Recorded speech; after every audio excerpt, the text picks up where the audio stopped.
Hello.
Hey, Fluffy.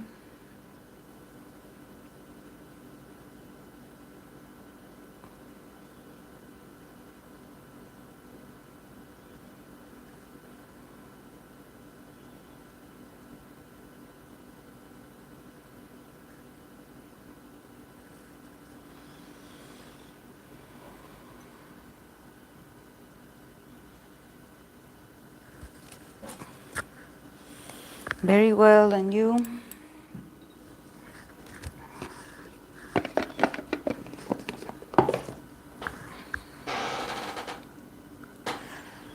Today I have 11 people that I chosen out of all the recommendations that you guys sent. Thank you guys so much for the recommendations. And I'm going to leave the rest of the people that I didn't read. I'm not going to read for today. I'm going to leave it for next Wednesday. So yes, I'm going to save them for next Wednesday. Yeah,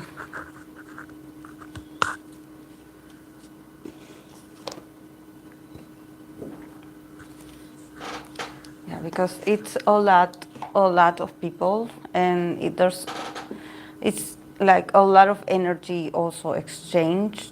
Yeah, also my phone is not going to last for 4 hours. Like I don't want to reach the 4 hours because actually it's a lot.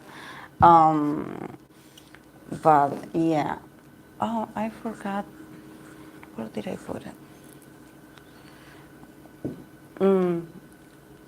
Wait, guys, I'll be right back.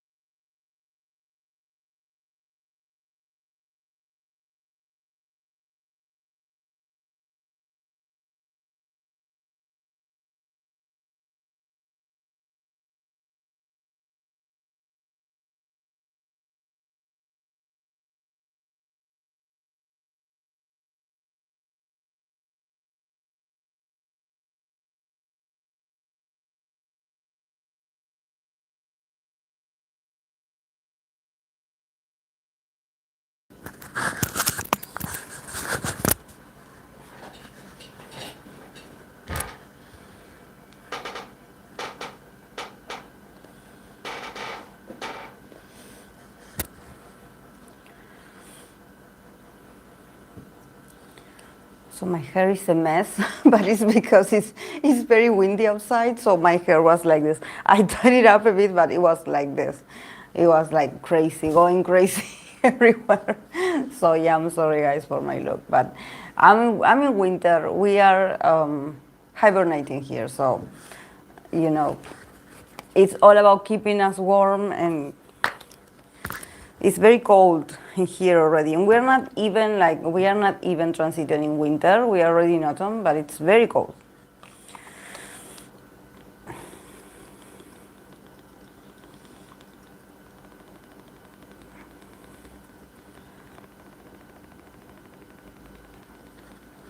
Um, if you send it through YouTube, it saves, like it sort of accumulates with whatever earning or amount I do monthly for YouTube. So it stays in there, it accumulates. The good thing is that it doesn't go, like it doesn't go to a certain, like I just receive it then, like with the entire YouTube payment if I reach the amount, and then they send me a check to my house that then I have to see a way to sort of getting paid. I have to translate it to pesos. That is my my coin. But for me, it's like, for me, YouTube, like YouTube's, whatever I do for YouTube with the views and everything, it's like, for me, it's like a saving. It's savings, because I don't pay attention to that. Like, I know it's in there at some point, someday I'm going to get it, but it's like something that, you know, I know it's safe in there.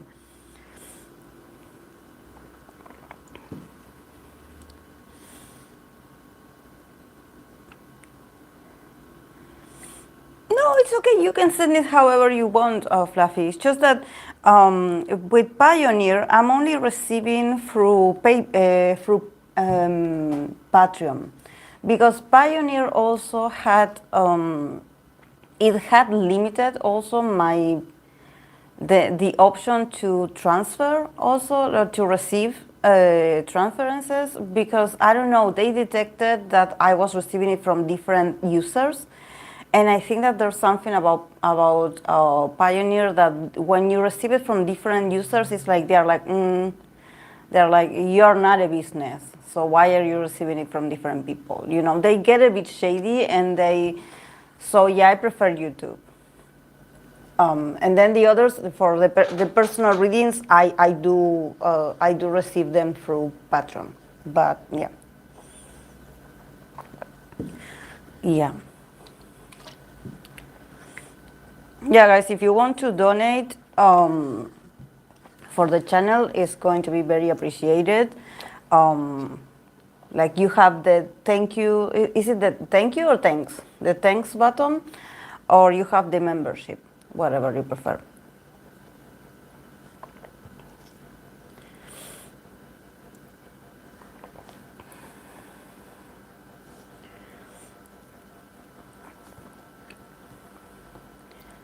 I already, in the list, I have included Marushka's pics, because she wasn't present the last time, but she did rewatch it.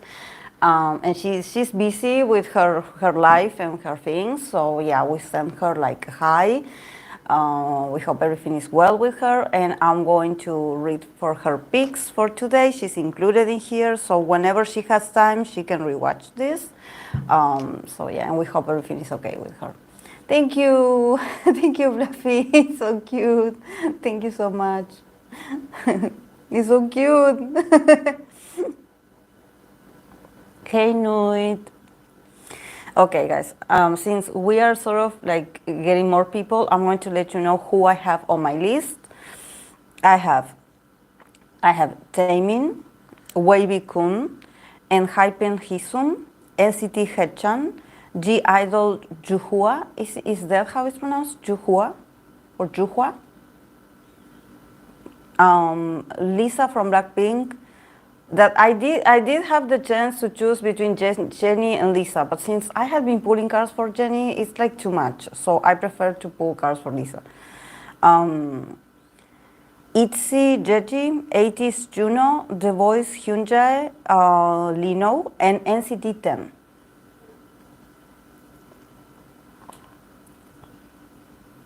So let me know, guys. The others that did not get selected today, I will save them for next Wednesday, guys. So don't worry, you're going to get your favorites reading. But since there's a lot of recommendations that I do appreciate, you know, I also want to like be fair for everyone, and also for myself, so I don't wear myself down. Yeah. Very important list. Definitely very important. Very like important. Like I'm not trying to say like the other group wasn't important, but the last group was a sort of trial for me because it was the first time sort of starting this dynamic. So I was like, okay, how do I do this? Let's see how it goes. Today I feel more confident. Today I feel more confident. Today I'm like, okay, let's do this. What I was trying to think that I don't remember exactly, and I'm like, do you guys remember how many archetypes card I pulled? Did I pull three? Three archetypes, right? I pulled because I don't know why I get confused with my real life clients. So sometimes I do the reading for them. So I was like, sometimes for them I pull four. Hey Hope, welcome. But I believe it was free. I believe it was free. Free archetypes and one of the oracle.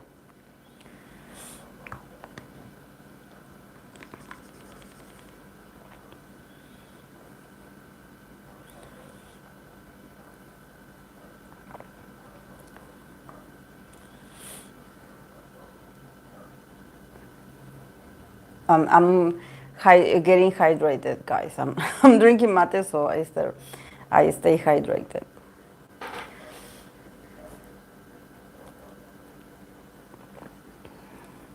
Three archetypes and one oracle? Okay.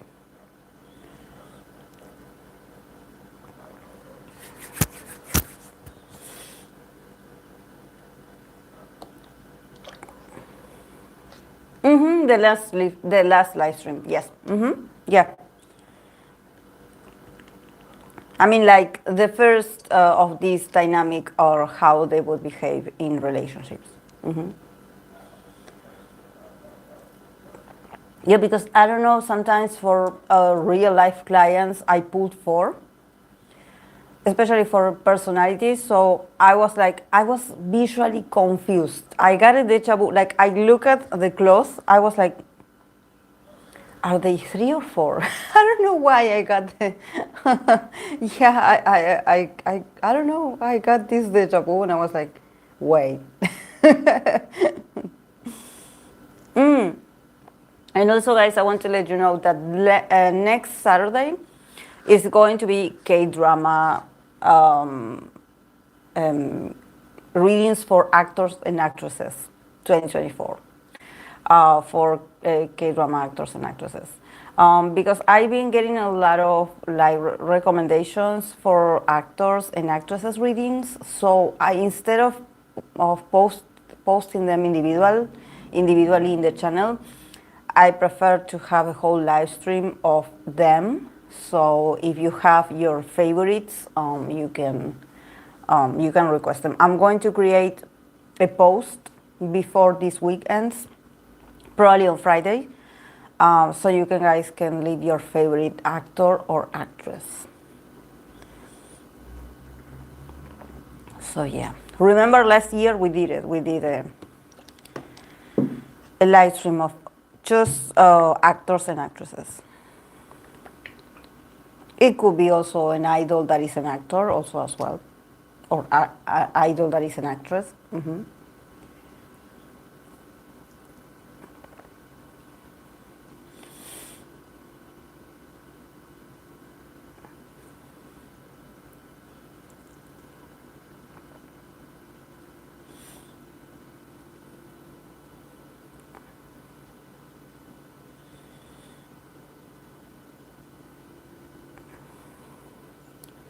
Hey, Stray Kids Pink Lover.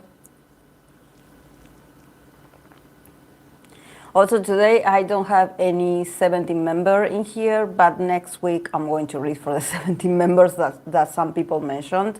I didn't forget about them. But since I read for 17 members, like 3 of them, I believe it was free, I'm going to, continue the other week with them. Who is your favorite K-drama actor, actress right now? I like the Lovely Runner actor. I don't know, I was telling Hope that he reminds me of Taemin a bit. He reminds me of Taemin a bit. In a taller version, in a very tall version. But when he smiles, like the shape of his mouth, everything, like when he smiles, like this is, I believe is a person just like Taemin, that when he smiles, it seems like he smiles with his whole face. I don't know if you guys feel the same. Like when you look at him, just like when you look at Taemin smiling, like it's not just a smile. Oh, like, oh yeah, like I'm having fun, or I'm so funny and I'm laughing and I'm just fun, you know, full of life. I think that when it comes to Taemin and this actor, I noticed that when they smile, they smile with their whole face, and it looks like a very gentle smile, like someone that is very gentle, like someone that is a very gentle person when they smile to you. Yes, kinda. Yeah, he looks a bit like Leno too. Oh, really? I didn't know. I'm going to have to observe a bit more. Kind of like Onyu. Yeah, kind of like Onyu. He also from some sides look like Onyu. Hey, Samara. Yeah. Yeah, eyes, cheeks, everything smile too. Yeah, it seems like when he smiles and when he's looking at you, like he has this very gentle smile. I don't know. I just think that he seems like a very sweet guy.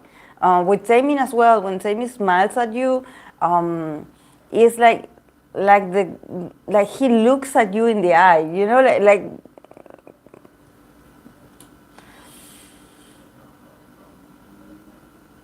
I don't know, Leno is the first person who came to mind. Looking at his face, but watching him move, I think differently.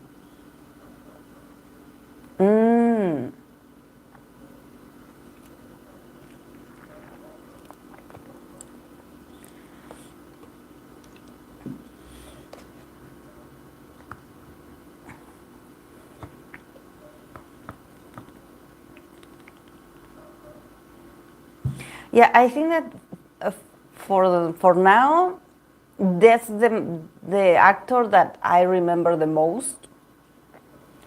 That I think that I don't know much about him, but when I see him, he gives me good vibes. Like he could do romantic roles for a while because he looks like a nice guy, but in an emotional way, just like the type of people that I like. I personally find like, oh.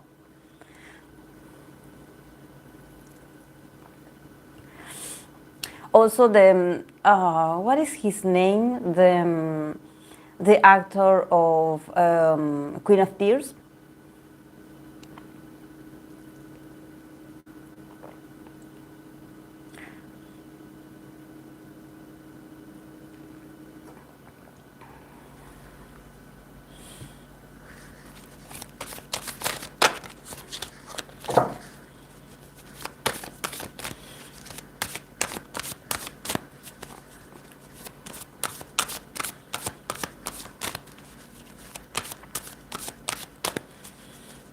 Kim Soo-hyun, probably that's his name. You prefer telenovelas? No, but no, it's not Vincenzo. That wasn't a good K-drama. According to my opinion. It's my personal opinion. Like, I'm not an expert. But Vincenzo was oh my, look, I couldn't even start. I was like, what are they doing? Like,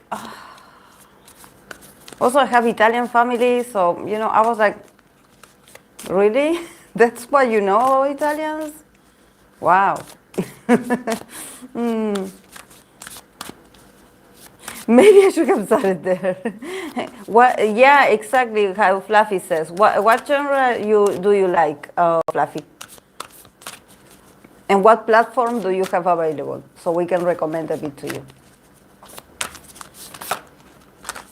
Also, guys, if some new people decide to join Discord, please like introduce yourself in the chat so we know who is who, because sometimes there's new people joining and we don't recognize who that person is.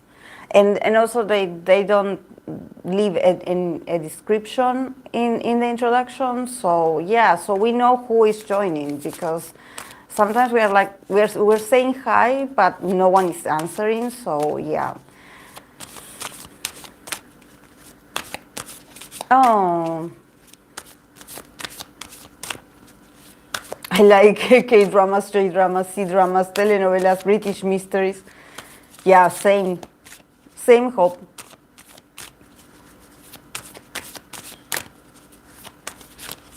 Oh, I also hate it at work when it's super slow. Because even though you want to take things slow, but time doesn't pass by when things are slow. So I don't know what's the worst.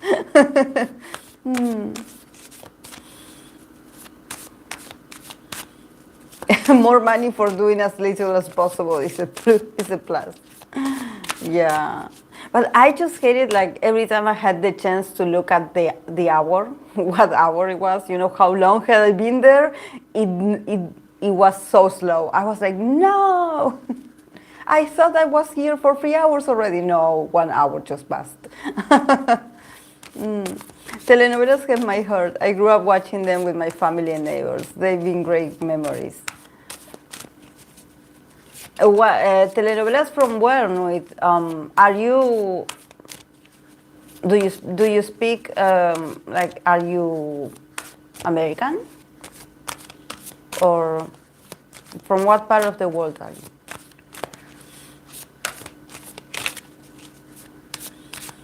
Yeah, the Mexican telenovelas and the Venezuelan, or just like any kind of telenovelas, are so hilarious. Like, Haechan, my personal, I from K-dramas, I love Reply 1988.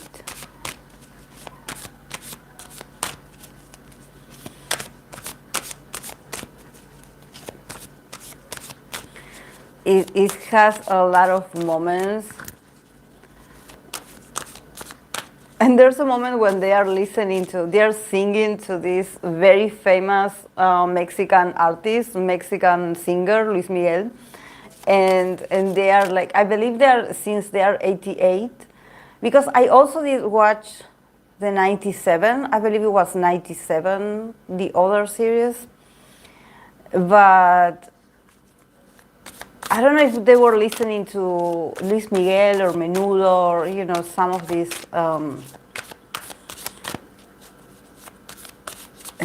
popular bands back then. And it was so funny. Hello. I'm African. Telenovelas are huge. Are huge there in English and French interpretations. What's your favorite telenovela, Nuit? If you can think of one. So you have them translated. Okay. Yeah, also I grew up with telenovelas, so yeah, I know. Like I mostly, like the ones I used to watch with my mom were from Mexico, and there were some from Guatemala, some from Venezuela. We also here had Argentinian telenovelas also, but our favorites were like Talia's one. Talia's the singer, that she was a singer and actress. She had this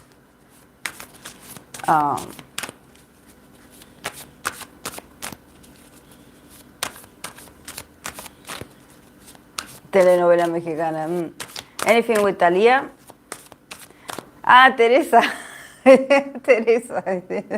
Must be one, yeah. So many, but Teresa must be one of the universal favorites. You know, the other day I was scrolling through TikTok and I came across I believe it was the original Teresa, that Salma Hayek was Teresa in there.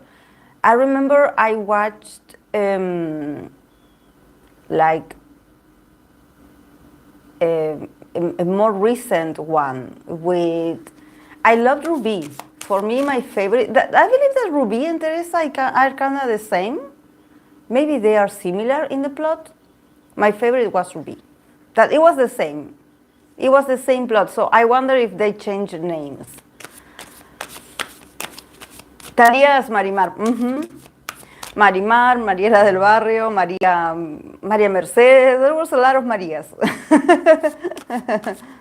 Ruby and Teresa's must be sister or cousins, exactly, because they were both dramatic and just hated to be poor. Didn't we have neighbors like that?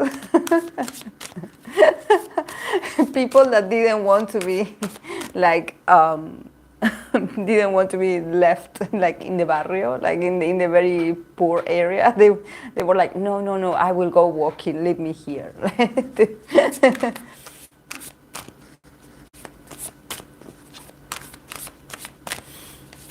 Yeah, definitely. Like, telenovelas are so fun. The level of drama, the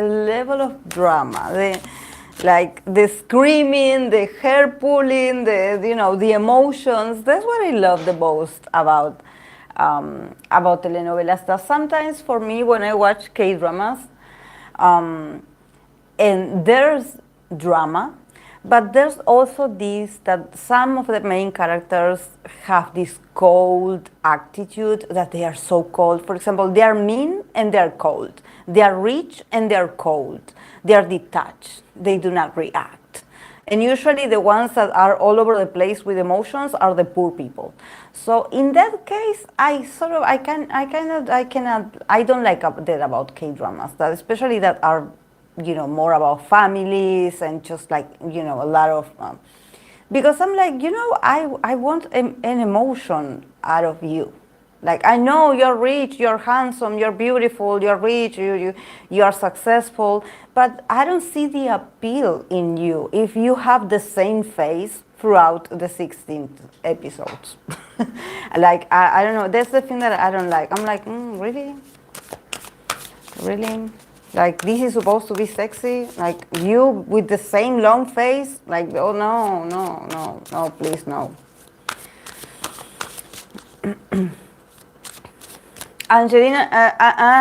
Angelique Boyer. She's beautiful, Angelique Boyer. She's beautiful, beautiful woman, definitely. I love the other one that played the role of Ruby.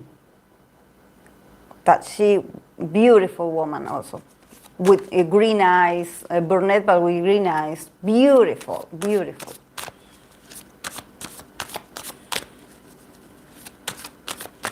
A slice of K-dramas.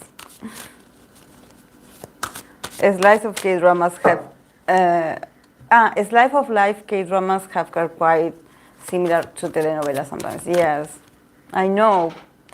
Yeah, I did recognize that. Just that when you say that, some people get sensitive and they are like, no, K-dramas have been existing for a very long time. And I'm like, yeah, sure.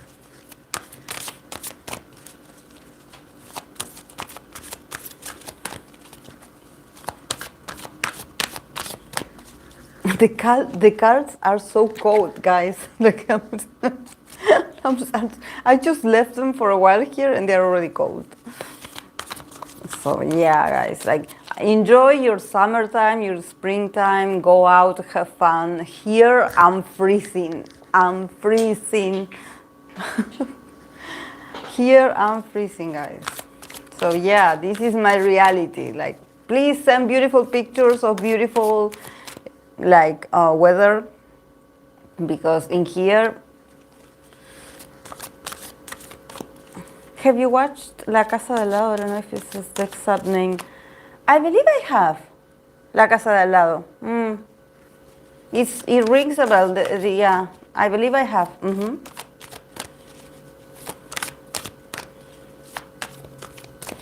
Yeah.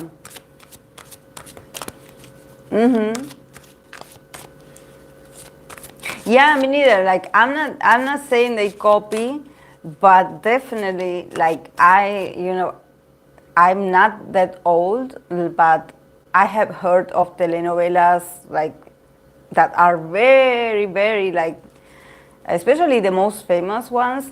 They have a sort of plot that is very similar to what we see right now. So I'm like, everything is coming back.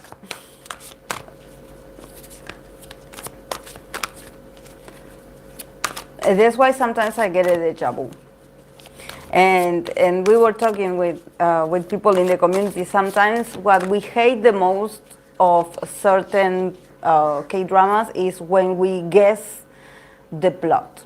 When we are like, oh, I know where this is going.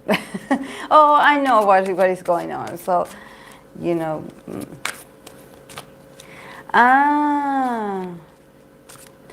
is another fan favorite. Giancarlo Canel. Ah, yes, yes.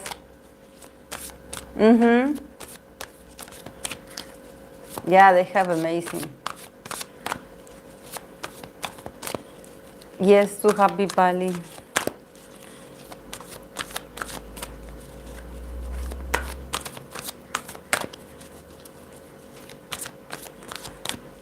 Okay, guys, I'm going to start because I don't want, like, last Saturday we're going to chat about K-dramas because it's going to be the day. It's going to be the day for me to read for actors and actresses.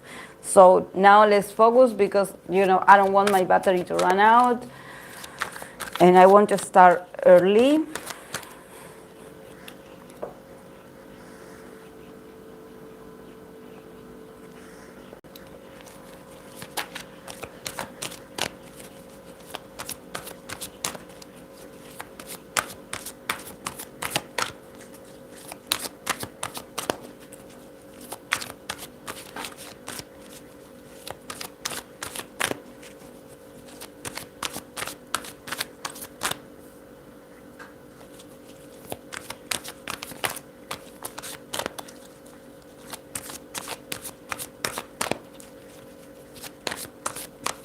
Okay, I'm going to start with Taemin, with shiny Taemin.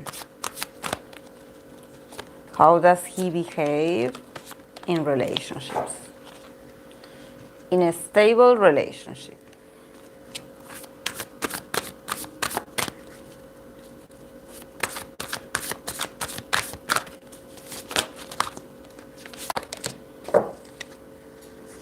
Okay, for Taemin.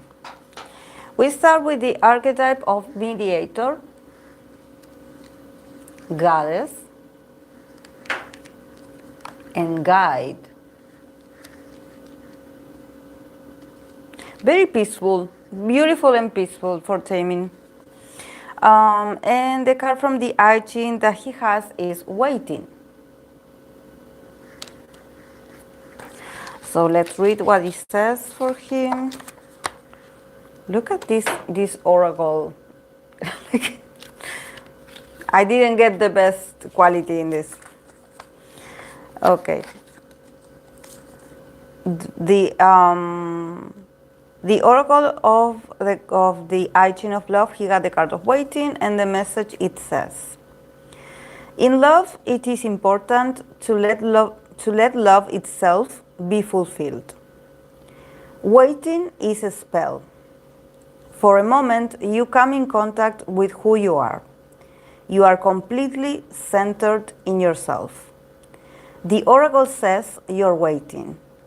Don't wish for anything else. So yeah, it's very, like I said, it gives me very peaceful vibes, and probably it has to do with Taemin's process in love, or maybe his journey for transiting love and relationships. And somehow I feel like his energy feels like he definitely is waiting for someone special, and I think that his mindset is like this. it's like he doesn't rush nor accelerates relationships, or just is desperate to be in a relationship with someone. It's like, oh, I cannot wait to be in a relationship. He's sort of waiting and enjoying the process of waiting for that special someone.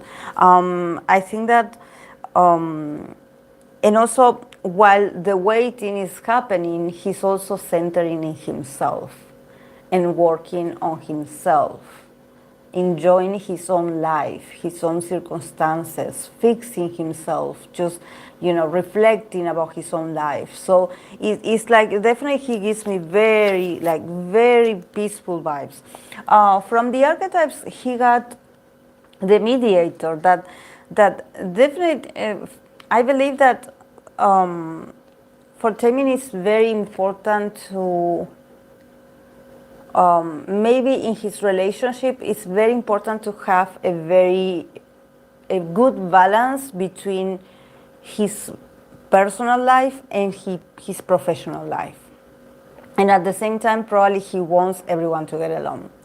The mediator is the one in the middle, the one that is like, I want to introduce you to my friends, or I want to introduce you to my family, and then I want my family to meet you. He's like in the middle, sort of making everyone get together and understand each other. So I think that for him is very important to have this communion, not to have his personal life totally separated, and maybe people being like, what is going on with his relationship? We don't know this person. We know he's dating, but we haven't seen them. Like, he hasn't introduced them to us.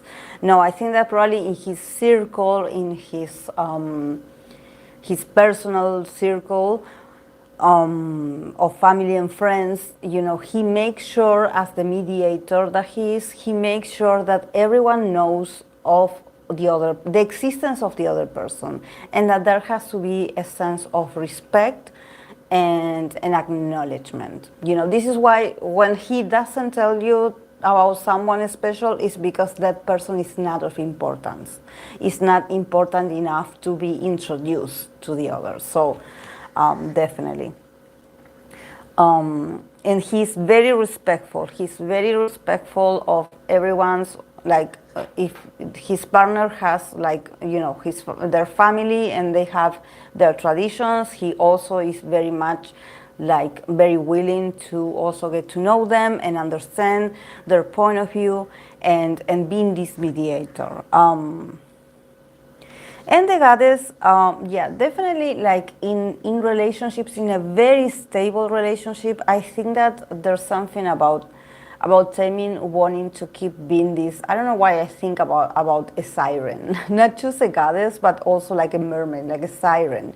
Someone that is very attractive, someone that enjoys the attention. He probably, when he feels very secure in a connection, he wants to be loved, and he wants to feel that he is the object of attraction of that person. He wants to look his best, he wants to always be in shape, or he acts in a way that is seductive, and it's like, okay, look at me, I dress up, or I'm wearing something nice, like, please pay attention to me.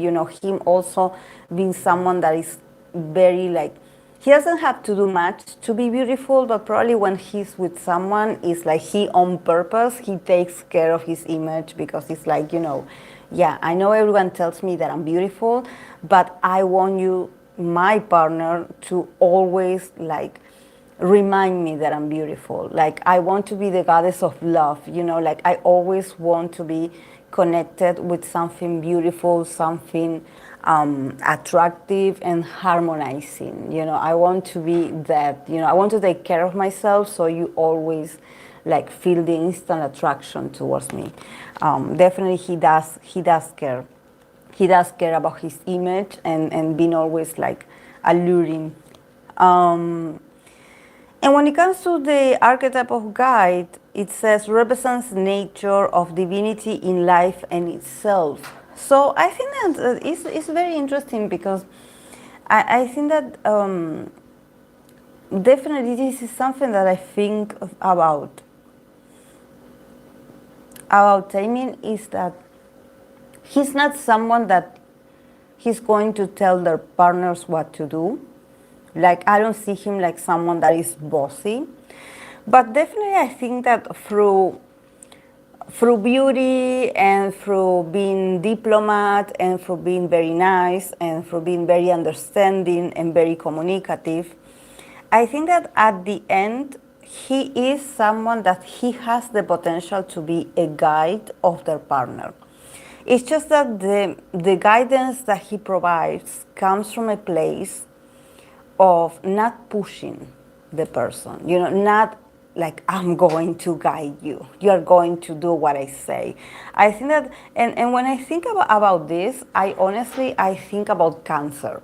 Cancer sign, zodiac sign, is one of the cardinal signs, is out of the water signs, is the one that is cardinal and is the one that has the potential to be a great leader. This is why in K-pop sometimes we have Cancer leaders, because of some people that have very strong Cancer placements, that they are leaders. And sometimes you look at them and you're like, oh, but he looks so cute, and he looks, because Cancer energy is so baby faced or is so cute, and they look like a child. They are very beautiful and ethereal. But Cancer is a cardinal sign. So the way they promote and express this leadership, it comes from a place of caring. So it's not the kind of leader that is going to directly telling you like, oh, if you're with me, you have to do what I say. No, they're going to try to do it from another not invasive way. Maybe showing that they care for you, giving you a piece of advice, like giving you a recommendation, listening to you, and then trying to, be understanding, but then at the end they will be like, oh, how about if you think about this way? Very gentle, but at the end also being someone that he can provide guidance in his connection. Definitely I think that, yeah, he's very loving. He wants everyone to get along. He wants his partner to feel included in his life, and he wants everyone to know that this person is special. He's also very seductive. He's also very playful, just beautiful. But I think that there's a part of Taemin in the connection that he's like, I'm also in charge of certain decisions in the connection. So even though he's not going to be aggressive about it, I mean, like, I'm going to boss you around. No, not at all. But he is going to introduce his ways. Like, okay, like I have this experience and I think that we should do this. How about it? How about we do this? So I think that definitely in a connection, in a stable connection, I see him like, submitting his ideas and opinions at the end. I don't see him like the kind of person that you will be like, oh, because he's so sweet and so loving, maybe he leaves the power or he leaves the important decision to his partner. No, I think that he also becomes a bit of a guide and leader in his own relationship.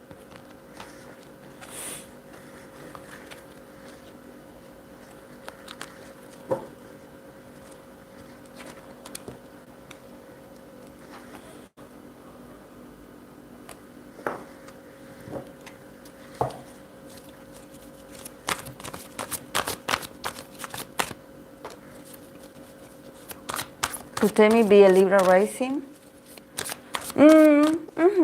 Yeah, but probably is his Cancer traits. Him being this guide. This very sweet, but also determined.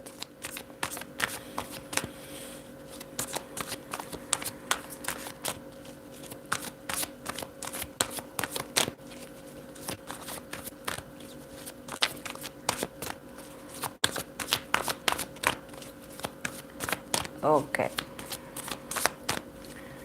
I'm going to continue with WayV. WayV. How he is in a stable relationship, his behavior.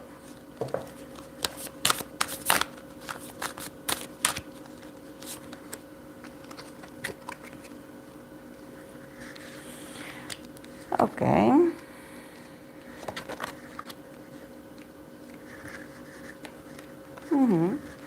Okay, for WayV Kun, we have pioneer, the archetype of athlete, and exorcist. And then from the oracle of the Haechan of love, he got the card of aloneness. Again, we are reading for a Capricorn idol in here, so if you notice that the energy is dropping, you're right. Yeah, very competitive, Fluffy.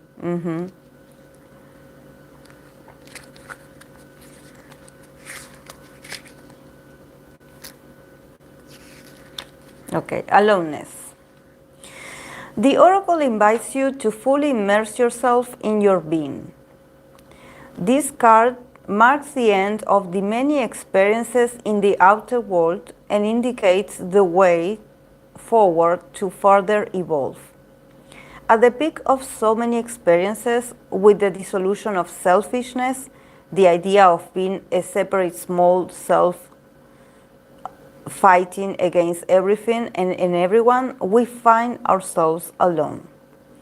In the intimate union that is the essence of life, you are alone.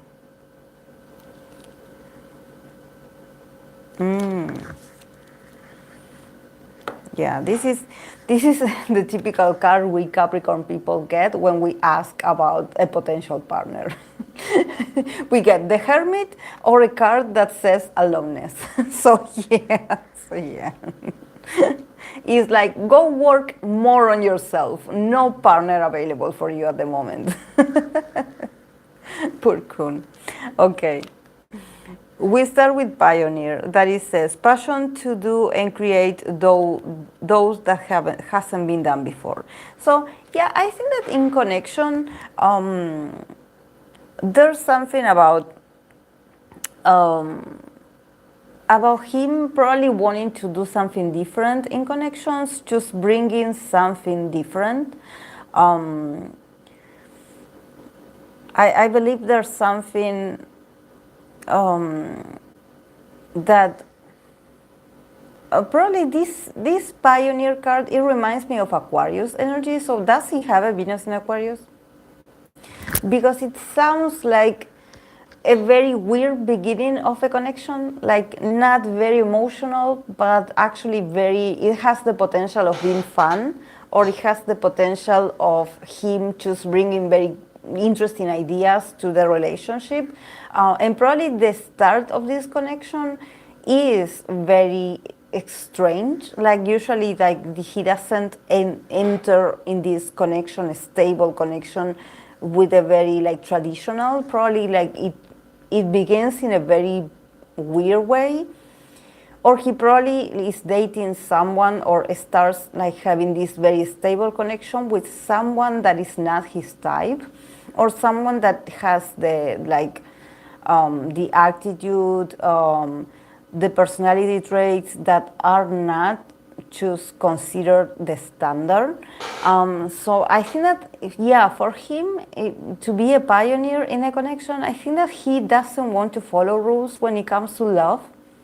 He probably is like, okay, I want to be in a relationship, but I don't want to be in the typical relationship. So I'm going to surprise my partner. I'm going to introduce like different ideas or different ways so we can sort of navigate this relationship. I don't want this to be like everyone does it around me. I don't know what he's had experience in connections in the past, but there's something about, you know, about him just wanting to be original.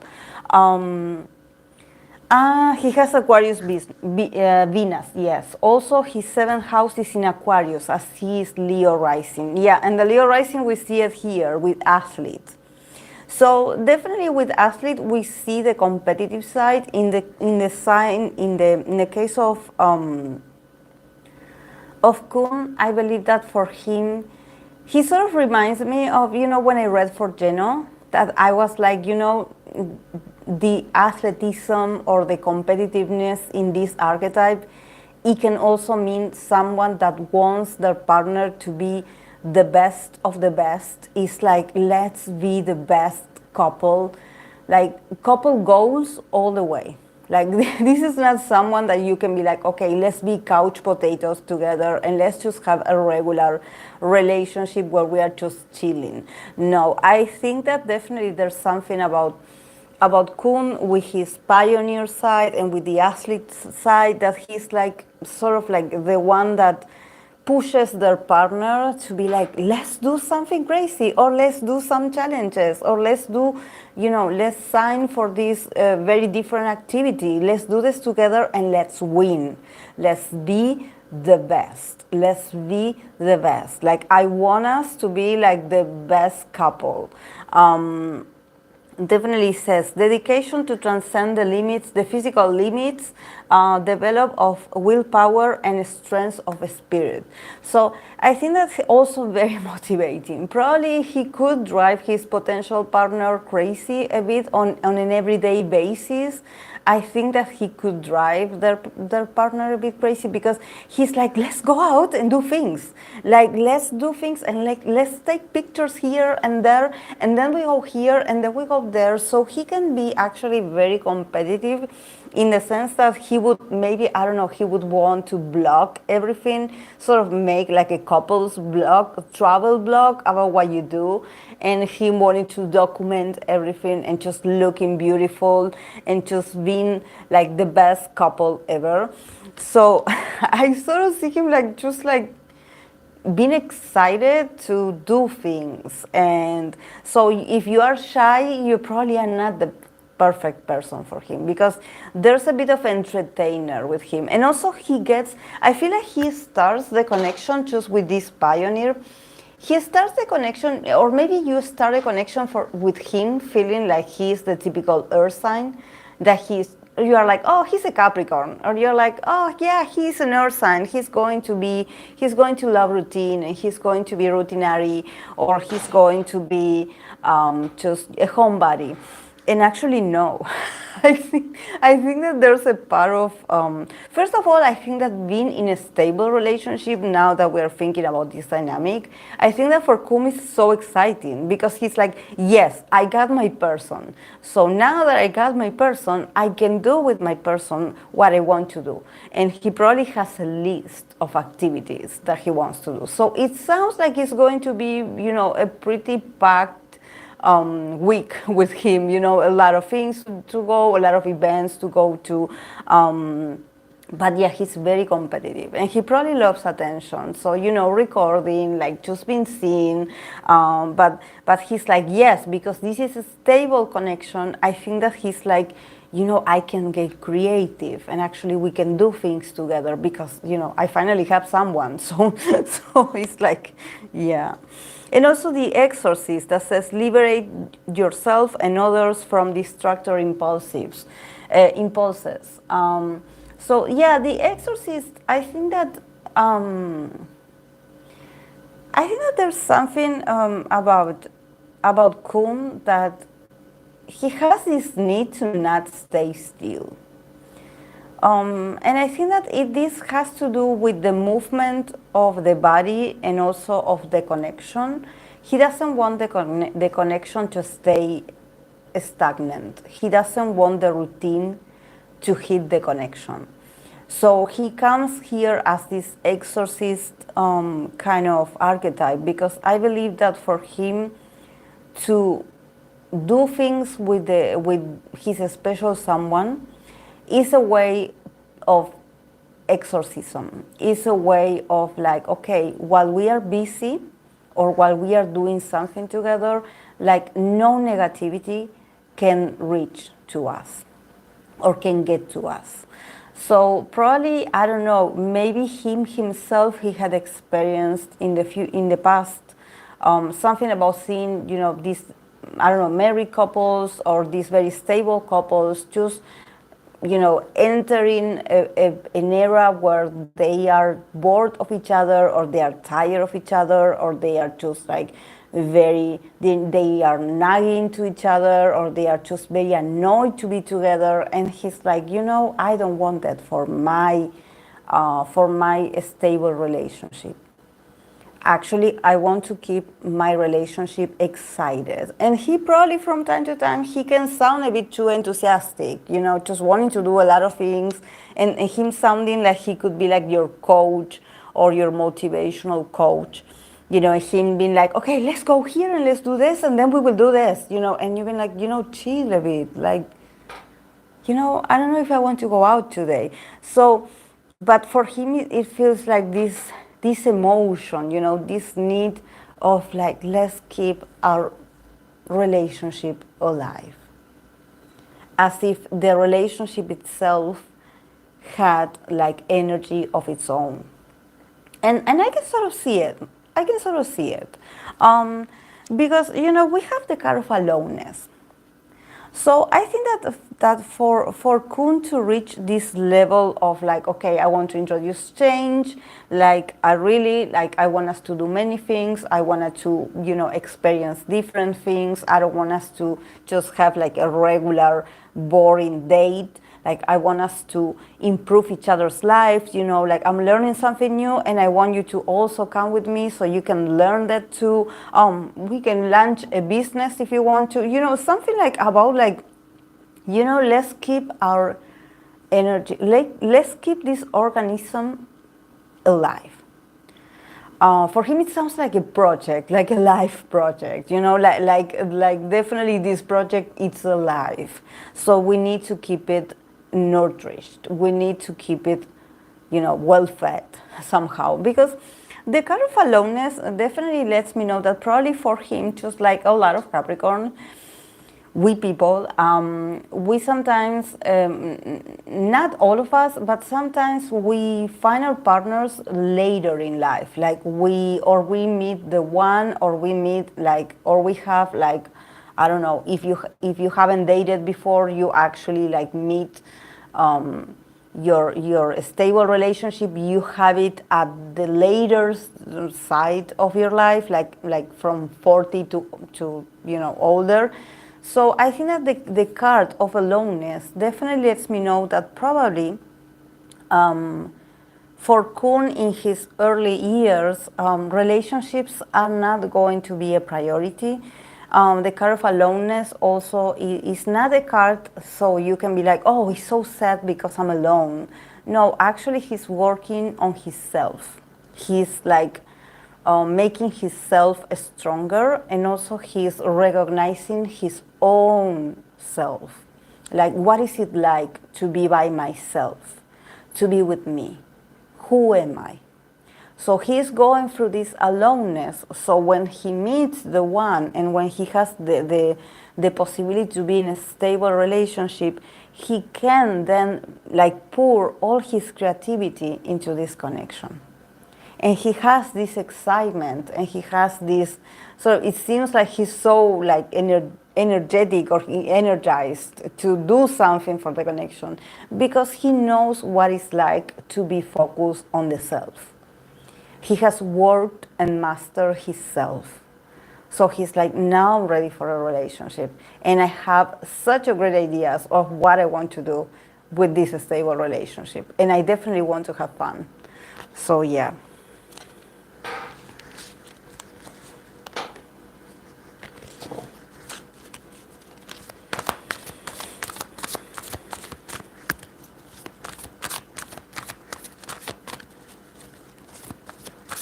Oh, I have this archetype deck in French. Ah, you do? But in some cards are missing. I have to get someone that has like the English version, and they can sort of learn with, like share with me the English words, because some of them I try to translate it on my own, but I don't know if I'm accurate. Like, I hope I am, but I don't know. I usually, like, even before I started this channel, like all my oracles and some of my tarot decks are all in English. Very few I have in Spanish. I have them all in English, actually. And I have them all in English because since I've always used English, but for myself, you know, and even if I use it for clients, since not everyone speaks English. It's a way for me to be like, oh, I know what the cards are saying. So it's like, you know, it's a very intimate relationship between the card and myself. Having, you know, a deck in another language that not so many people understand.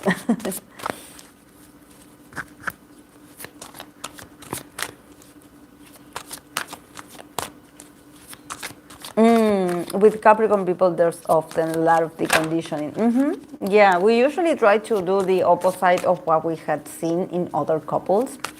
And it's like, okay, we don't judge you. Like we are not like, oh no, my parents, you know, had a very boring relationship. No, we don't label anything, but we are like, you know, my relationship is not going to be like that. Actually, it's going to be the total opposite.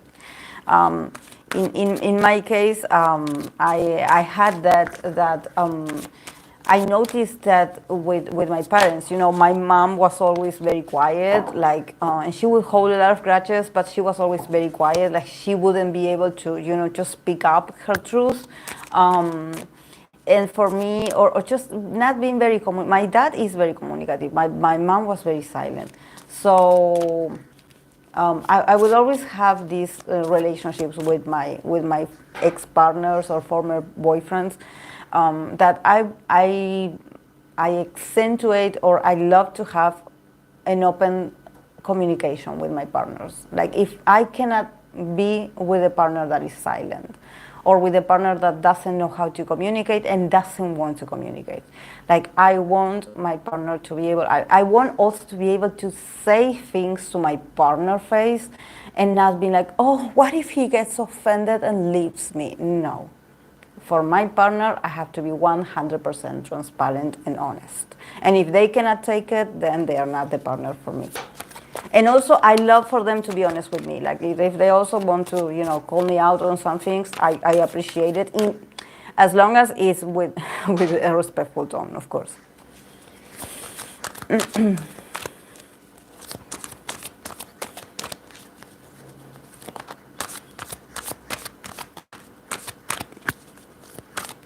Yes.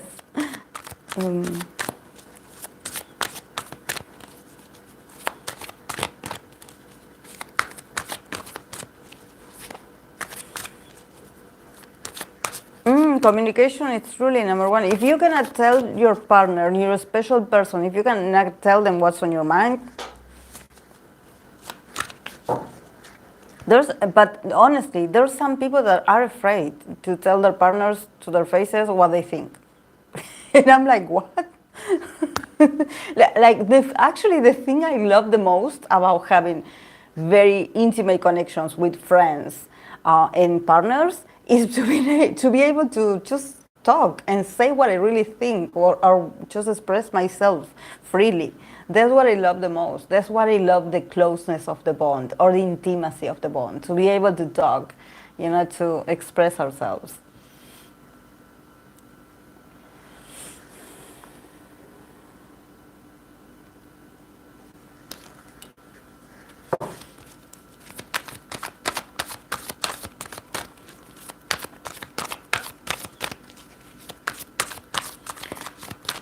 Okay, I'm going to continue with Enhypen Hison. Enhypen Hison.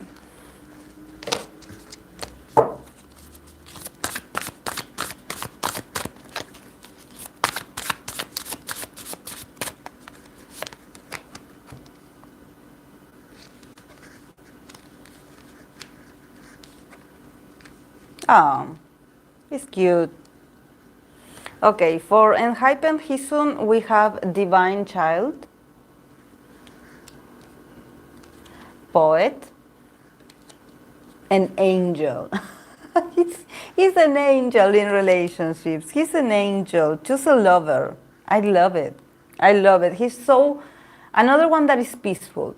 Another one that is like, you know, when I'm in a stable relationship, I don't want drama. I want romanticism. And from the Oracle, he got the card of Failure. I already see masks here. I'm reading for a Libra, I'm sure. Okay. Failure. It says, every passion runs out of energy, but the interpretation is delicate. It should not be read in a negative way. What is happening is part of the circle of life. Do you feel empty or emptied? It is not a bad thing. On the contrary, now it's time to come back to yourself. The season of solitude is approaching. Learn to dance between encounters and separations. So yeah, do not tell a Libra that it's moments for encounters and separations, because I believe that they do not want to separate. But I think that definitely this is a very telling. This is an oracle that a Libra person wouldn't want to get. It's not just because it's called failure, but I think that it has to do, especially from the cards of here that I said that it seemed peaceful. I think that sometimes, sometimes relationships, they wear out. The relationship or burns out, or there's something that is lacking in the connection. And that there are moments where we are not fully happy in a connection. Actually, there are moments where, you know how it mentioned passion at the beginning. There's moments where passion runs out. There's moments where you don't feel that motivated to stay in the connection, or you feel like, maybe you're happy and the other person is not that happy. So I think that this card of failure sort of lets you know that your value is not attached to a relationship.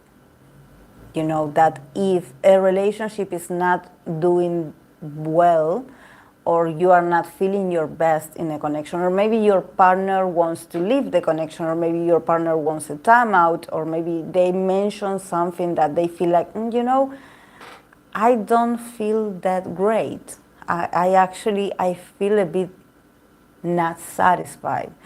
Like he doesn't have to take it like it's a personal failure. You know, that sometimes relationship, they can fail, but that's also a chance for us to go back to ourselves and be like, okay, what does this mean to me? If my relationship is failing or my relationship is ending, what about me? I have to go back to me and fix myself or pick myself up. You know, do not attach your value to a connection. And also, if you have a partner that is like, I think that there's some issues about the connection that I'm not very happy about, and probably him not feel like it's a personal attack to his person. It's more like, we have issues in our connection. And let's see if we can face them, if we can fix them. But yeah, there's something going on. Especially because, here with the divine child, the archetype of divine child, poet, angel, I think that he's someone that, first of all, it gives him peace to be in a connection. He probably feels like just like very happy. He feels very blessed. He's also a romantic, with the poet archetype. He probably feels inspired. He's the type of guy that he will write you letters. He will do different very cheesy gestures and romantic gestures to sort of let you know that you are on his mind. And also with the angel, it seems like he's very much of help and assistance to his partner. It's like he's always like waiting, like, okay, how can I help you? How can I assist you? Like, okay, I'm so happy to be here with you. But sort of these archetypes in this connection, it feels like it's too positive. When you get all these archetypes and I'm like, okay, this is beautiful. But I'm like, there seems to be too good. Like, it's not that I'm saying that in relationships we have to have drama, but it seems like he feels just he's just so nice and just so happy to be part of the connection. He's feeling positive. And sometimes when people are too positive about their connections, some of them tend to sort of like not see what is going on really with the connection. I think that he could be those sort of people that he gets very positive about his connection, or he just sees that everything is beautiful. Like, oh, my partner is beautiful. Oh, we are beautiful together. Yeah, we are the perfect match. Yeah, I'm happy. Yeah, I feel like a child. I feel so great in here. I feel like this is destiny. This is my soulmate. And while he is in this mood, probably there could be certain things that are affecting the relationship, and I think that there could be some denial from his part. I think that I don't know why with these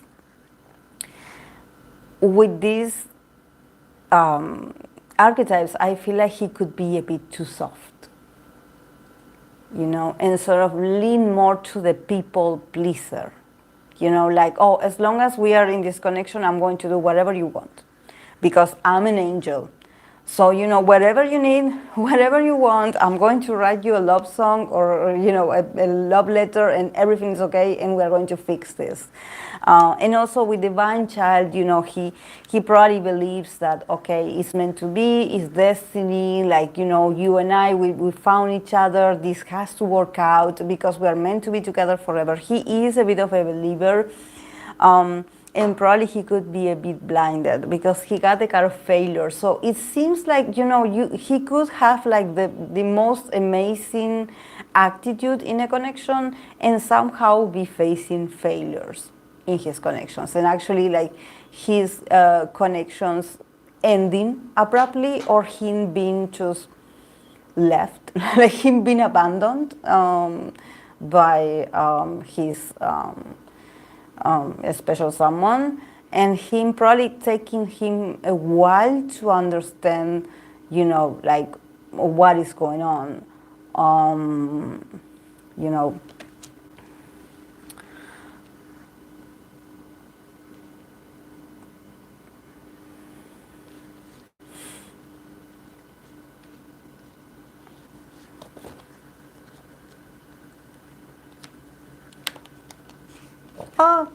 Oh, thank you. Thank you, Fluffy. I blocked it as well because I didn't want to block you. I saw your name and I was like, did I block you?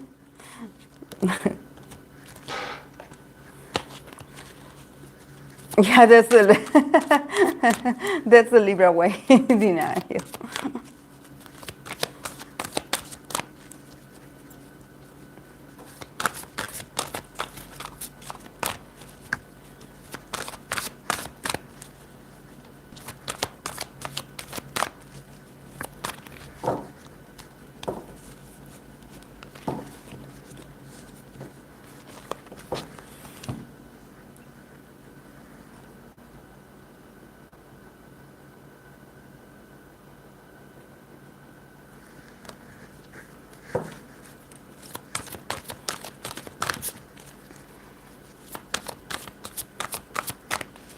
Okay, I'm going to move on to NCT Haechan. NCT Haechan. NCT Haechan. How does he behave in stable connection? How he got the card of the Stealer.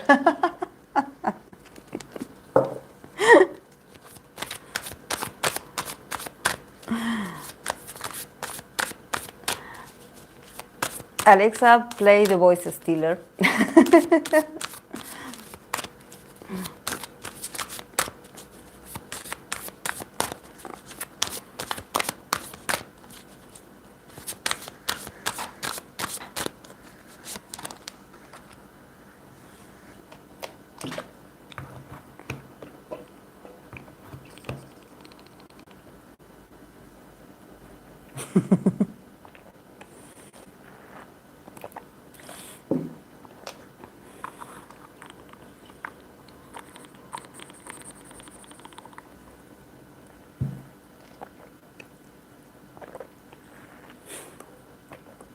He also got the archetype of a scribe.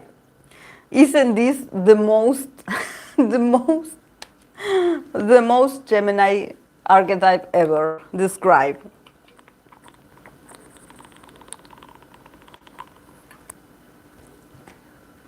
Sorry guys, it's that my mate got cold.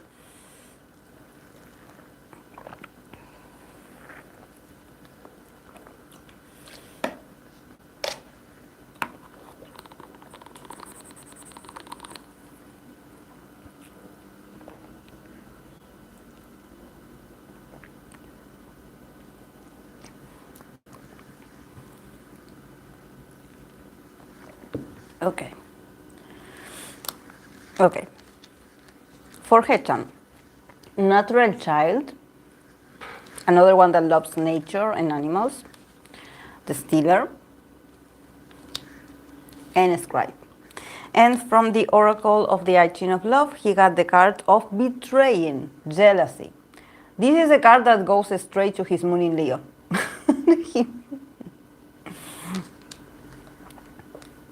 He feeling betrayed and feeling jealous. Like, the drama queen had to come out at some moment. Okay. I'm going to read the betrayal, betraying jealousy. Are you experiencing the dark side of love? Take the time to assimilate betrayal. In those desperate moments, what we loved in the other appears with absolute certainty.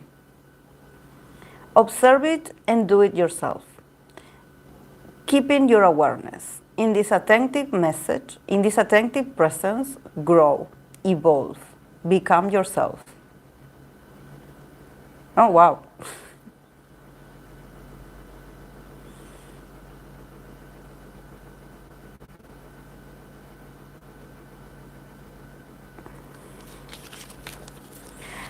It sounds very tragic, the betraying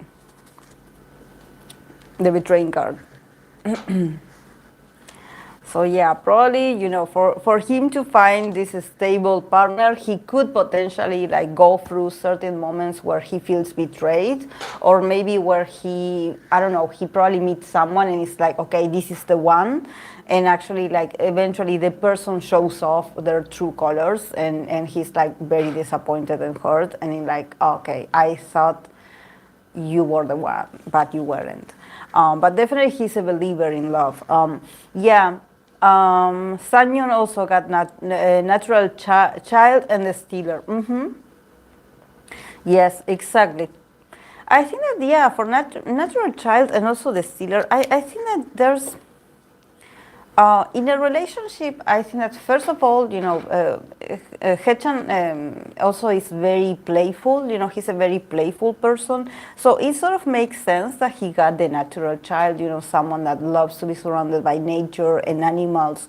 You know, he's someone that probably he loves animals a lot, or little babies, and they love him back. And also I think that probably it has to do that he brings his own inner child to the connection. You know, he probably displays this archetype of the child, and is a child that probably, you know, when he thinks about like being with their loved ones, it's not about luxuries and just being, you know, like having these fancy dates. You know, for him, being a natural child, probably he loves to go out and just go to the countryside and just experience nature with their partner, and also being very playful and going out and see nature and see animals and interact with the nature. So I think that probably in his connection, in this stable relationship, there's a part of him that he's very literally natural, you know, that he shows himself without the traces of someone that is famous. You know, he sort of like takes off his mask, or the glamour, you know, the Haechan that you know on a screen, like in front of a camera or on a video, is not the same Haechan that will come into the relationship. He will come into the relationship so he can also fulfill a part of his life that maybe he cannot when he's in the entertainment business. Maybe the part of him being in the stable relationship is to be able to take some naturality of himself, being natural for the first time, you know, being natural, being himself, just being wild, just being free. And also, you know, we have the stealer here that it says, illuminate the potential of richness so that others cannot steal it from you anymore. So yeah, definitely the archetype of the stealer, it shows that there's a bit of he has to do some kind of maneuvers or some kind of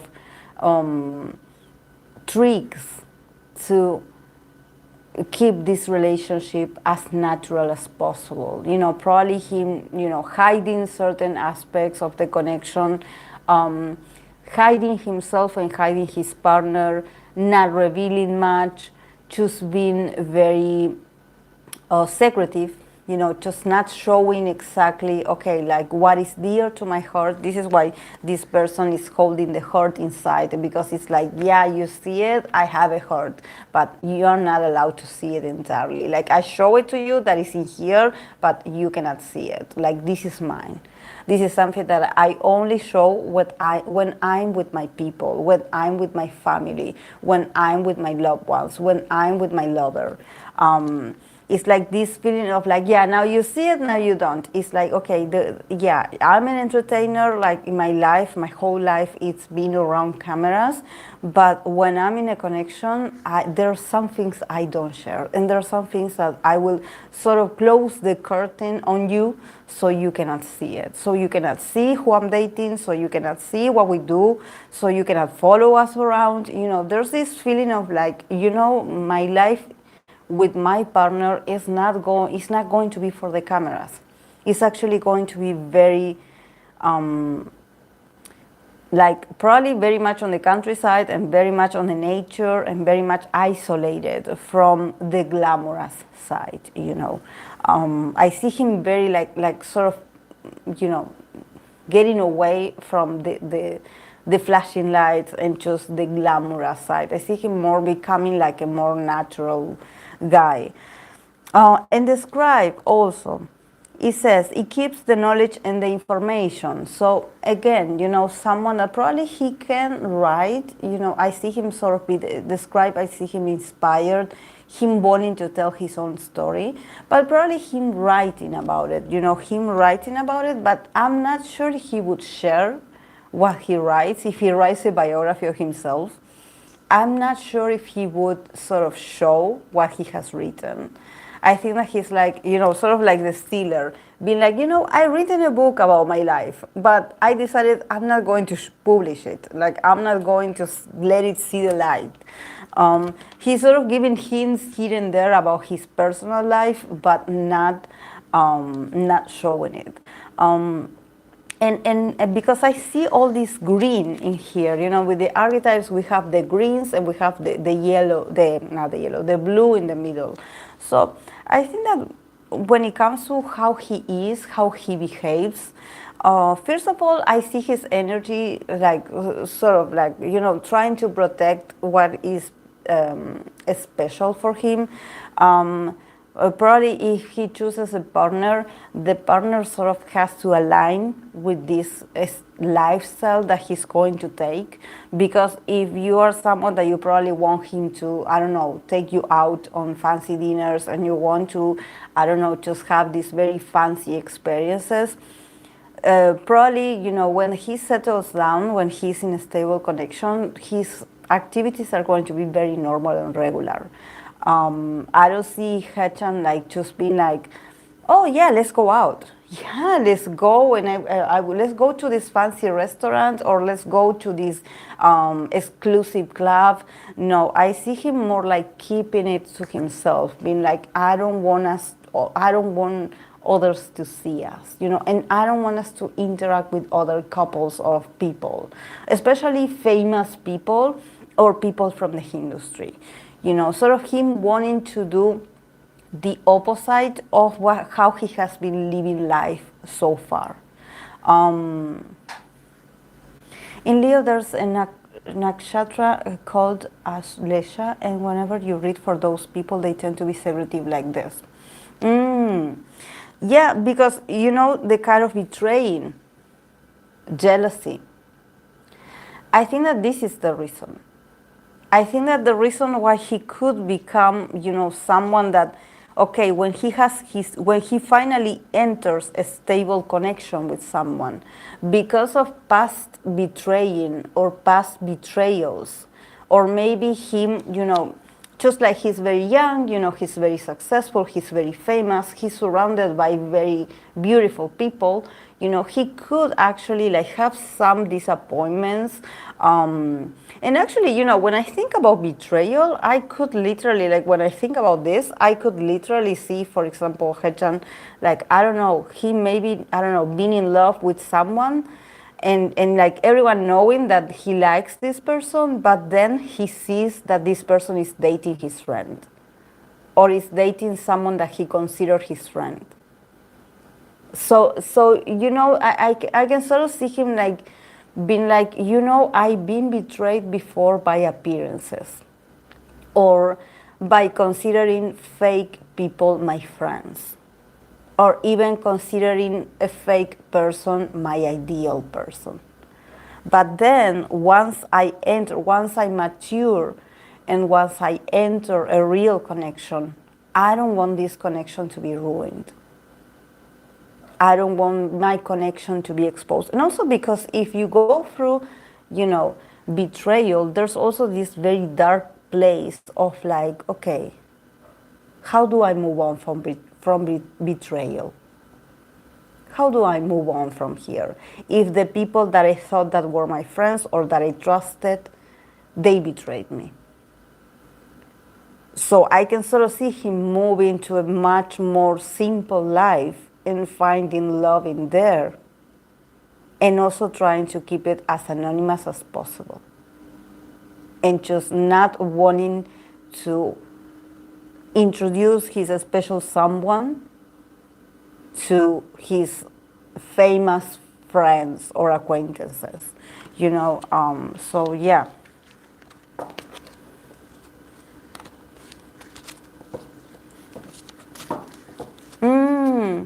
Yeah, it's Ashlesha. Remember Scoops, Sangyeon too. They all have the energy. It shows up as a bit jealous, reserved, secretive, or insecure in some way.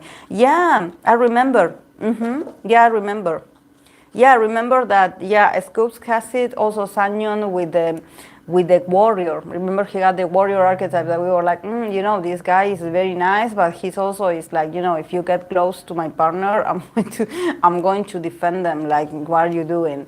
So, in the case of Haechan, I think that he could, you know, he had the kind of betrayal, so he could go through these moments of, you know, like actually like experiencing betrayal from the people that he thought that they were his friends, you know.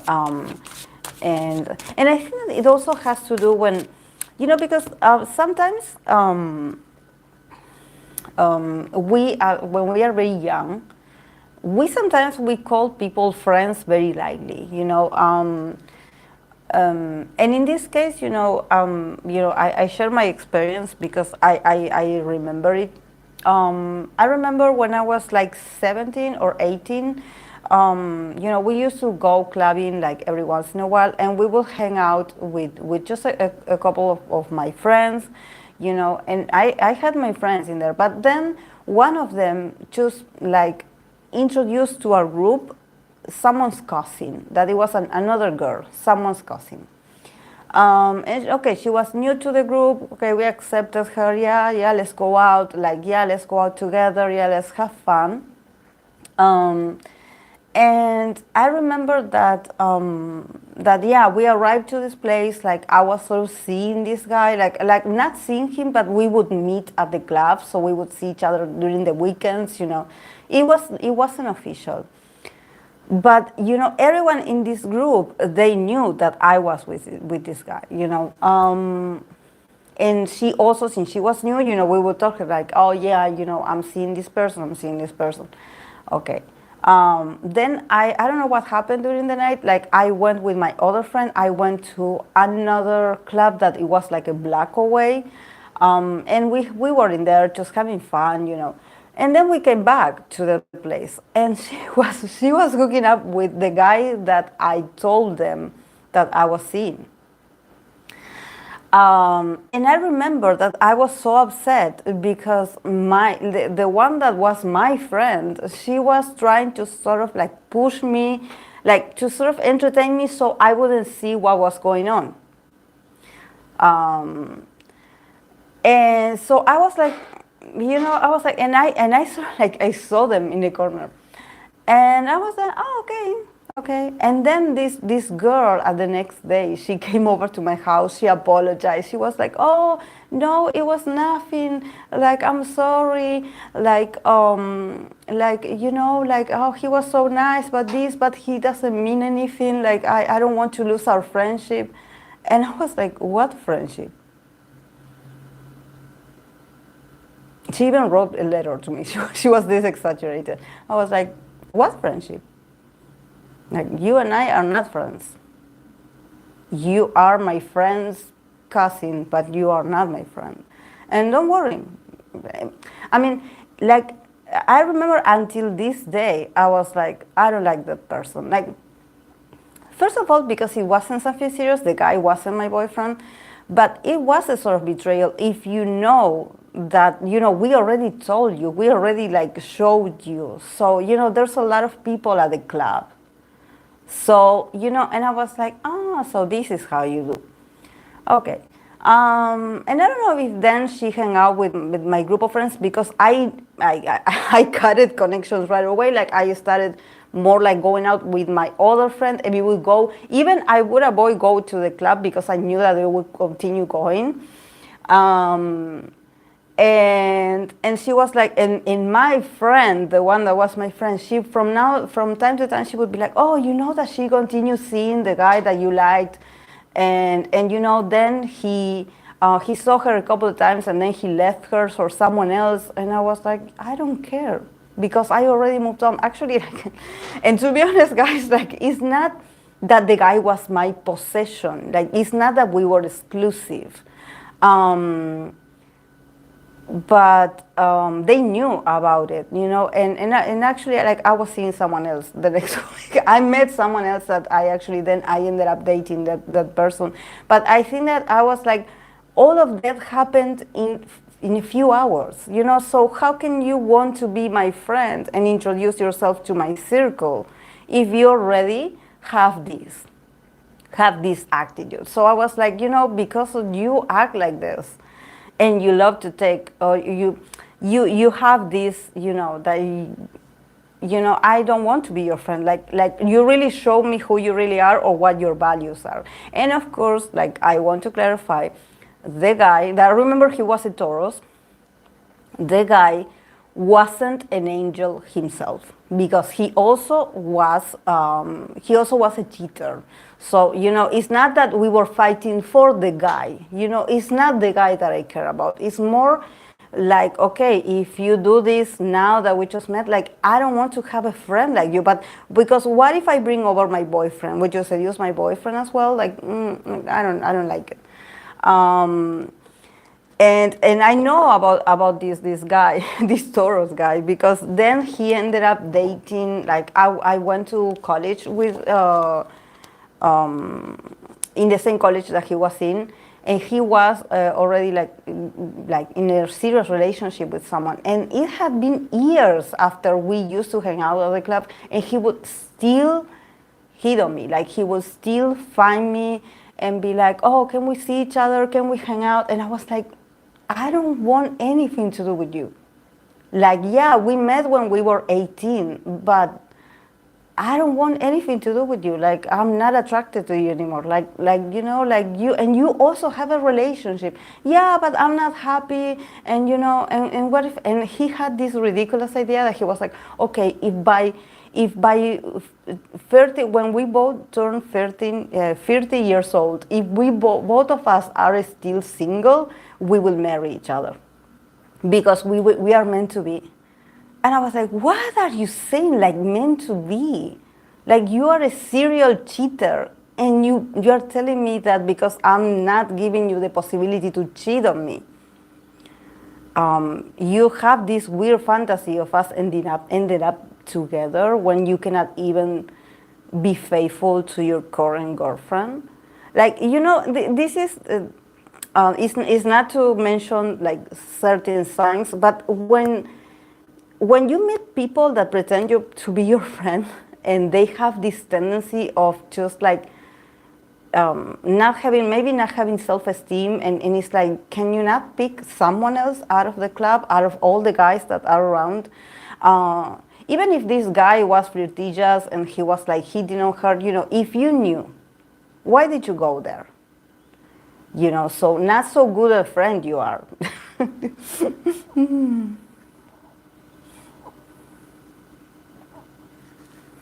Sorry, guys, but that's the moment that I would say that's how I felt like it was a betrayal. Like, and I want to take this because for me, the way because back then I didn't know, I didn't even like, I remember I knew about astrology, but I didn't know about signs, nor birth charts, nor anything.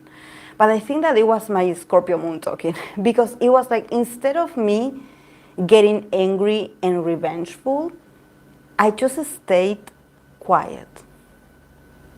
I just blocked the person, blocked the place, blocked the other one, and everyone around it. And I moved on.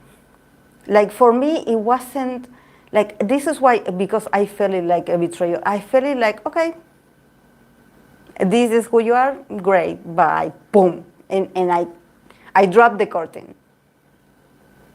And I moved on. But you don't forget. You don't forget.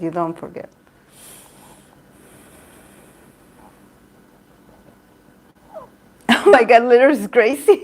Yes. It's like when someone insults you, the insult won't necessarily hurt you, but you shown your true colors. She was a Leo. She was a Leo.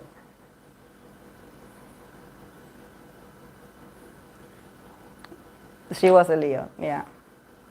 She wanted to be my friend so bad afterwards. I remember she would beg my friend, like, tell her that I'm sorry, tell her. And I was like, you're dead to me. I don't want to be associated with someone like you. You in a night, you show me what you're all about. In a night. And I don't want to be absolutist, guys, because probably this is because she was new and but for me, this is why I'm like, sometimes in connections, even though if it's something simple as you going out to a club or to a party with someone that you barely know.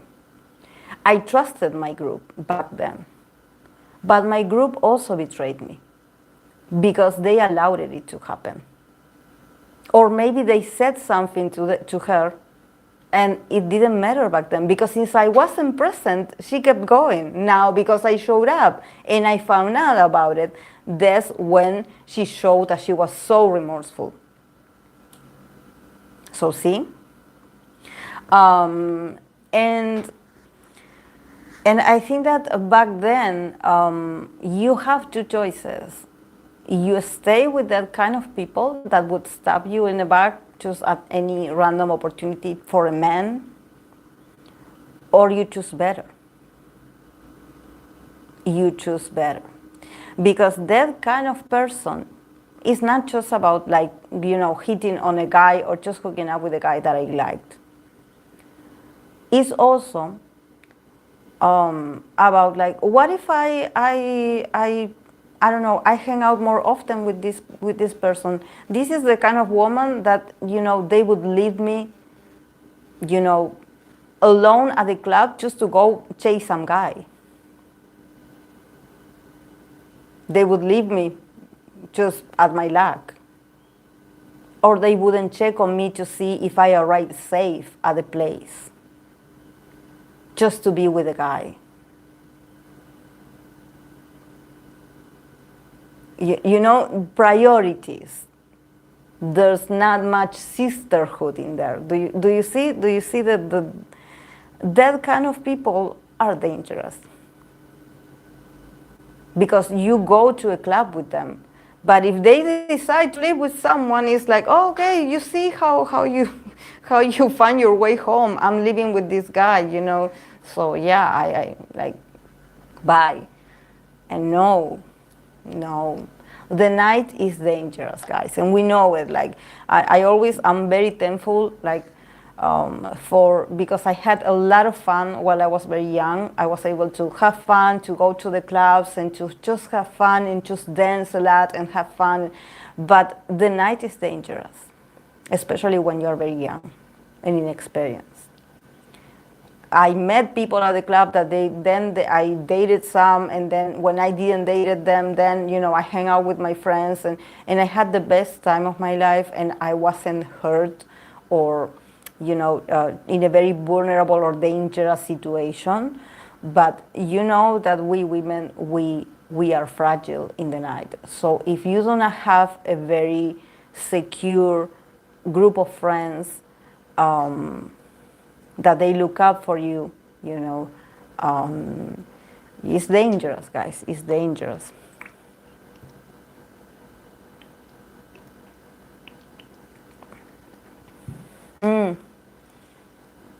No, I was scared she was Sagittarius. Were going to be safe. Sagittarius is my best friends. I love Sagittarius, but at the same time, I love Leo women. I think that Leos are the most caring, actually. They are they really, like, they take care of their people. Leo people. Like Aries people, like all of them, they take care of the people. But when you are someone that probably, because I knew that this girl, like, she told me that she had a very, like, not so healthy, you know, situation in her house. At her house, you know, she didn't have a stable family, so she was probably looking for a salvation, looking for love at the club, or looking for her Prince Charming.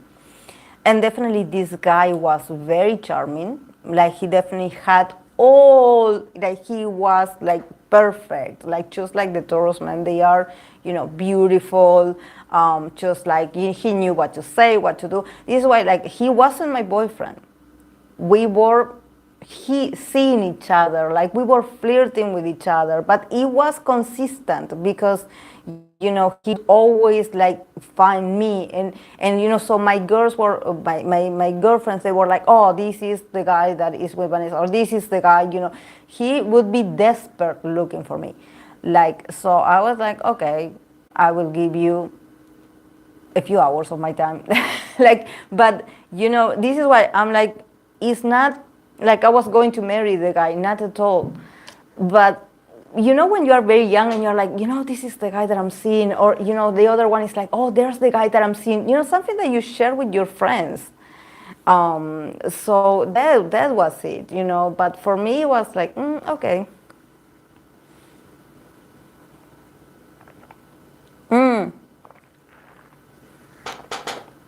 Yeah, I was very proud of myself when I walked away, really. Because for me, it was a moment of, like, you know, when this is why I think that betrayal feels so, it's like this moment of realization hits you, you know, and I love it how it wasn't dramatic for me. It wasn't like, oh no, I'm going to tell them, no, what are they doing? Oh no, like, what are you doing? Or I'm just running over to him and be like, what are you doing? No, I didn't do anything of that. I just kept silent.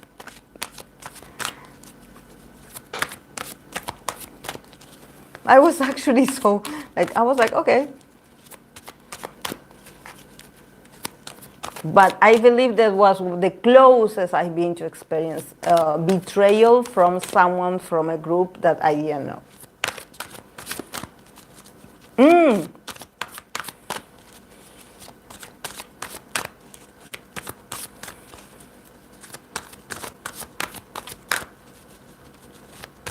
Okay, guys, I'm going to continue. Sorry for the ranting, but yeah, I sort of want to, because, you know, since he got the card of betrayal, you know, it doesn't have to be necessarily, because when we think about betrayal, we think about, oh, someone took something from me and they lied to me and they hurt me deeply.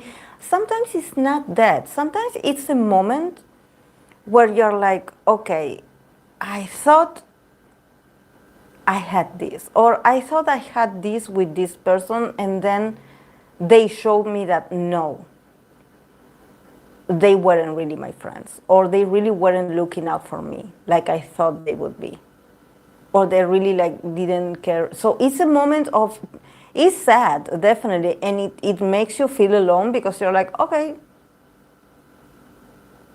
because the other part is always filled with excuses. Oh no, I'm sorry, it wasn't the moment. I'm sorry, was. But for you, it's like this huge silence, you know, like this emptiness of like, okay, you know.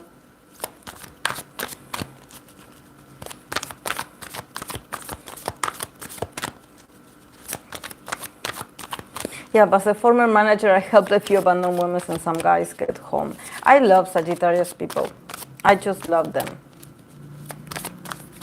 I just love them. Like like, and I had Sagittarius friends even from kindergarten, and like they always would be like taller than me and just like this very, just tall people in comparison to mine, but they would be so sweet, so sweet, so sweet, like so protective, so like, oh my, I love them so much. I love them so much. I love fire signs so much because they're very authentic.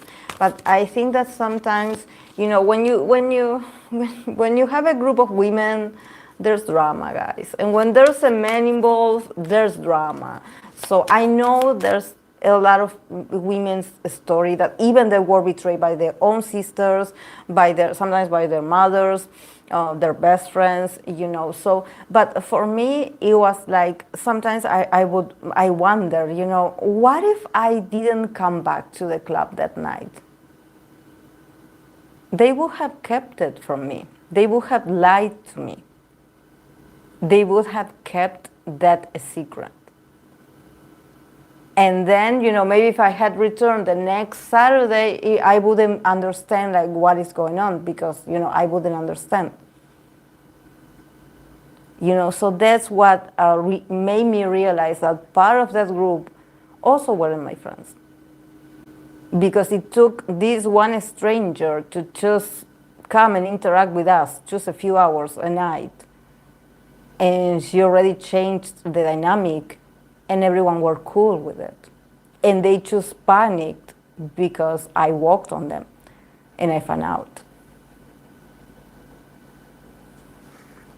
That's a double betrayal.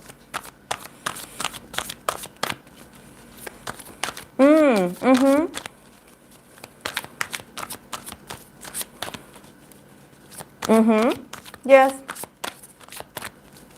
Betrayals make you feel like you wasted time. Yeah. So yeah, but I think that is important because you see people for who they are. That's the reality, guys. Sometimes we need to see people in those scenarios so we can see how they operate. We can see how they operate. Are they on our side? Are they taking care of us?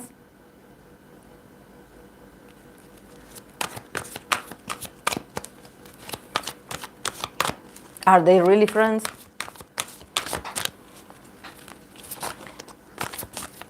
Okay.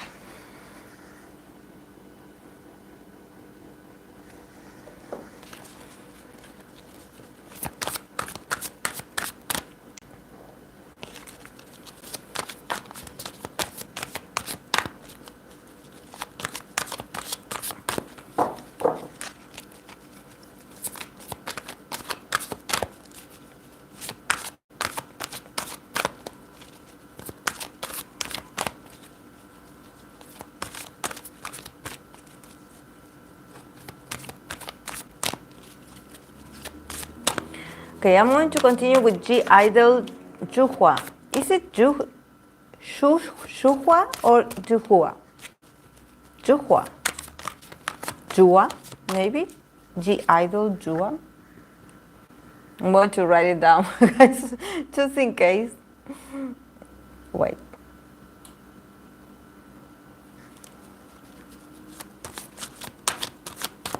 I cannot write it down. Well, okay. Juhua. Ah, okay.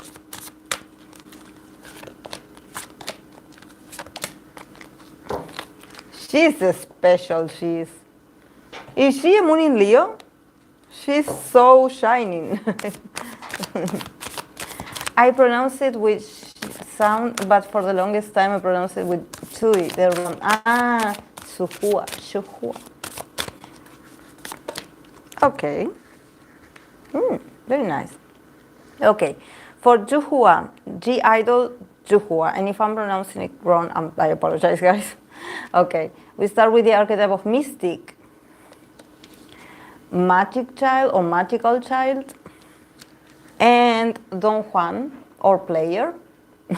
So she definitely is like, she is a player. She has her, I don't know, because this is a masculine archetype, you know, the player, the Don Juan. She could also, you know, take the lead like this in connection. Just being very playful, very like seducing, but also taking the lead. You know, I can sort of see her like from time to time taking the lead in the connection, you know. And from the oracle, she got the card of the creative desire. Look at this. Look at the heart inside of it. The creative desire. She's very passionate, definitely. She has a lot of personality, a lot of I want, I need. Wait, that I have to find it. Okay, the creative desire. Eastern tradition sees desire as the beginning of the universe.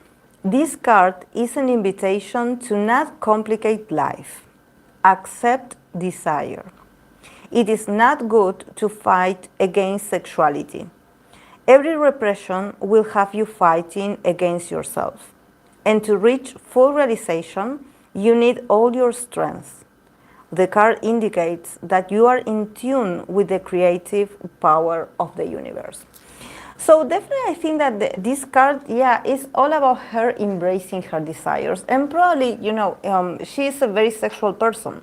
You know, maybe when she likes someone or when she feels the attraction for someone, she has to feel the fireworks, or she has to feel like a physical attraction, or when she likes someone, maybe her body language is a bit bold or a bit too obvious. But here with the card of desire is like embrace it. Embrace it. Like if you feel passionate for someone, if you feel the strong attraction or attachment to someone, like it's okay, like embrace it. Probably for her to have a connection with someone, she has to feel the fire.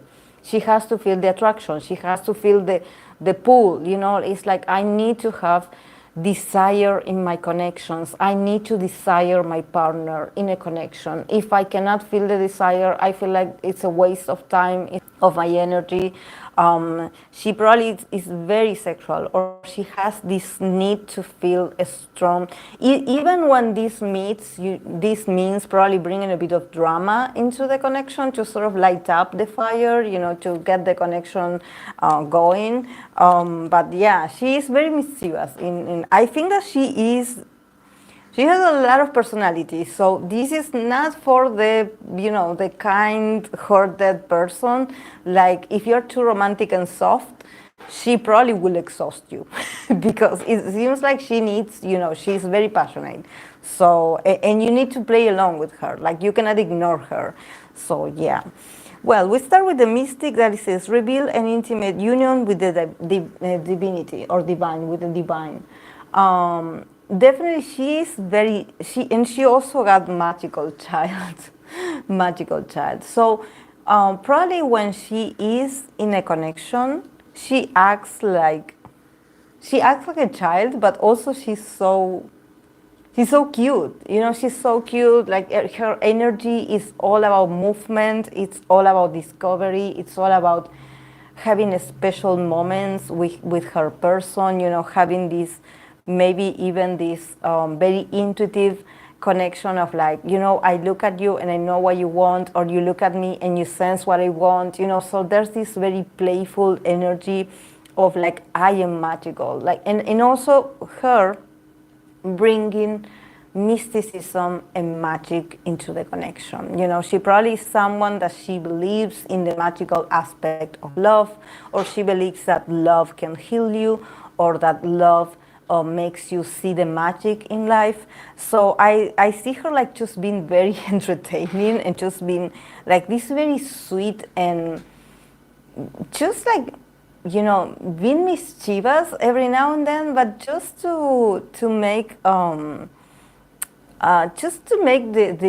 couple feel excited to be together. You know, I feel like she has this need to entertain the partner, you know, to sort of, it's like, you know, like, I want to make you smile, I want to make you laugh, like, I want you to see or to react when I'm around you. I don't want you to be like just in there or sitting here next to me and just being quiet and just being silent and just like not expressing an emotion. Like, I want you to feel something. With the player, honestly, this says results your seductive positive qualities. So she's very seductive. She's very seductive, and probably being in a very stable connection, it's not going to stop her from being seductive. She's going to still flirt with her partner as if they were strangers. Or maybe there could be some role playing that she wants to do, you know, where she wants to act like she's a stranger, and she's like, you know, as if she was like flirting with him for the first time. So I can sort of see her just being very, very seductive, just very flirtatious, just very like imaginative, I guess. Like, she could also maybe love to have some role plays, you know, and just like making everything very just entertaining. I don't know why she makes me laugh. Like, I'm laughing at myself because I'm like, what is this woman doing? But she lives for entertainment. She wants to, like, I feel like she's like a showgirl, you know. She wants to expose herself and just being beautiful and just like, you know, loud and sexy and provocative, you know. And it's like, you know, you have all this in the living of your house, in the living room of your house with me. You have all this because I'm an entertainer, I'm a player, and I know how to seduce you. So, yeah, she's very intense. She's very intense. Very funny, but very intense. Oh.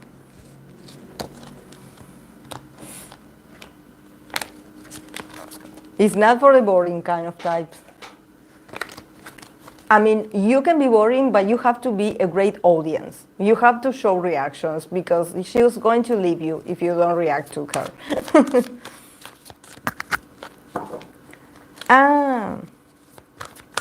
She is a Cap, Sun, and Moon. Okay. Venus in Sag. Maybe it's the Venus in Sag.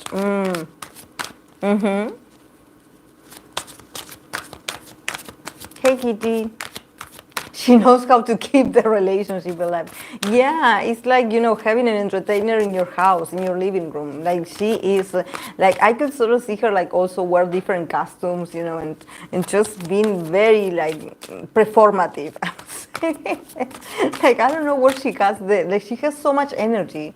And I don't know. I think that she just loves, maybe she loves, because she's so innocent, so full of energy. Definitely. Very fun woman. I like her, very fun. I hope she doesn't end up with a boring person, like, because definitely she puts all the energy. Maybe she's Leo rising, maybe. I don't know, but yeah. Maybe it's the Venus in Sag. Maybe it's the Venus in Sag. They are very adventurous themselves as well.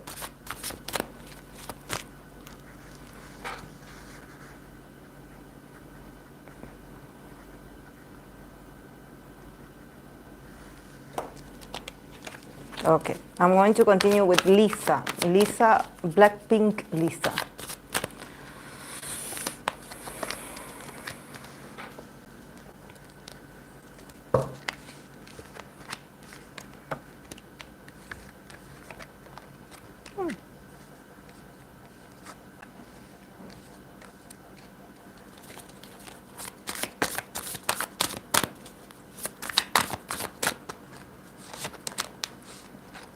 Okay.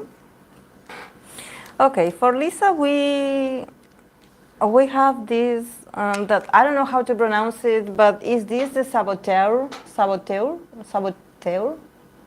That is someone that sabotages the connection or sabotages themselves. Sabotage. Priest and lover. And from the oracle of the Haechan of love, she got the card of touching one another. Touching one another. So definitely there's something about touching, about the touch, about the closeness of the bodies that is very important for her in the connection, you know, the warmness. Okay, the card of the oracle, it says, touching one another. Apparently the oracle is in favor.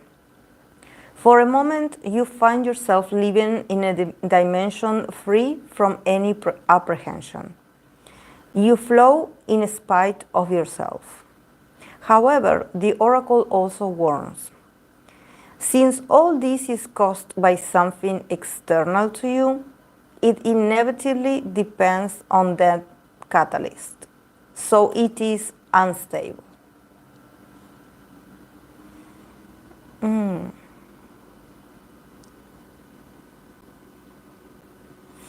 I want to read it again. It says, apparently the oracle is in favor.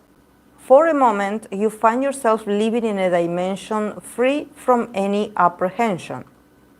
You flow in spite of yourself.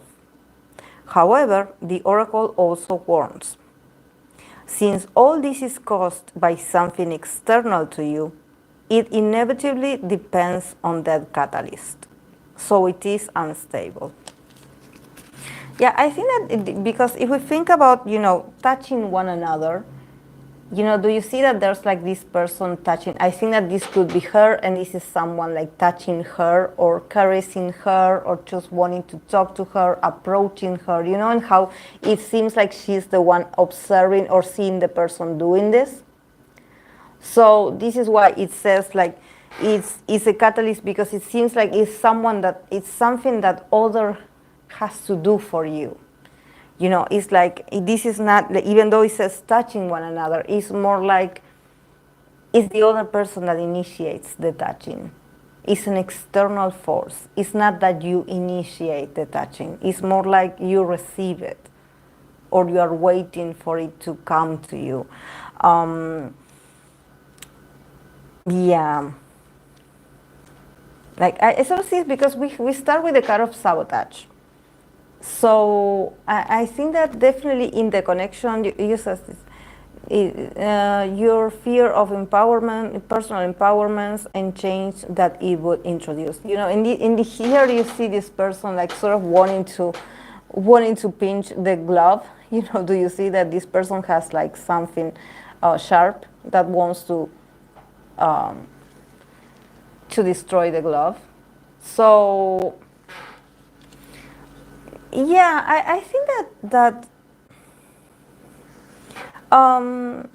it's not passive. I think that sabotage, maybe it has to do that she has a very.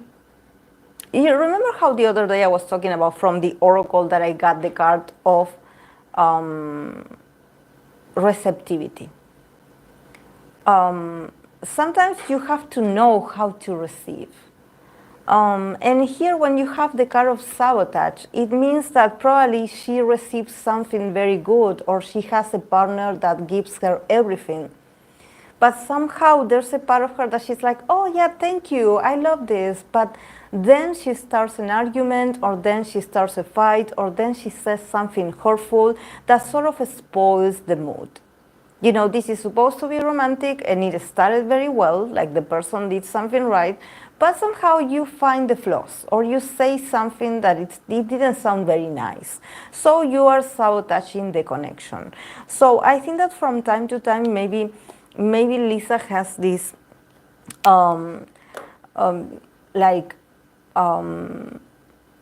has this way of, like, maybe when she says something, it sounds like in her tone, it sounds like it's a bit aggressive, or the other person is too sensitive, so the other person is like, are you happy?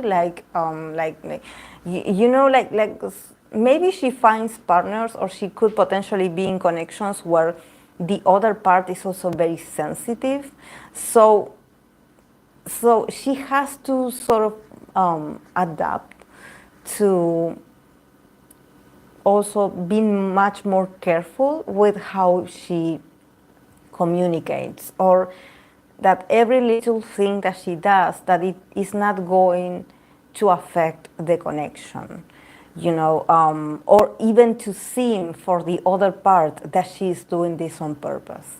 You know, maybe, I don't know, this could be that she's mad at someone, or she's like, I don't know, worried for her career, or she's just exhausted, or she's just angry about certain things that she cannot control. But once she is like in the intimacy and she is with her partner, she maybe has this attitude, or this sort of sabotage, that is like, okay, your partner didn't do anything wrong. They tried to have a pleasant experience with you, but somehow you seemed like you weren't very, very happy.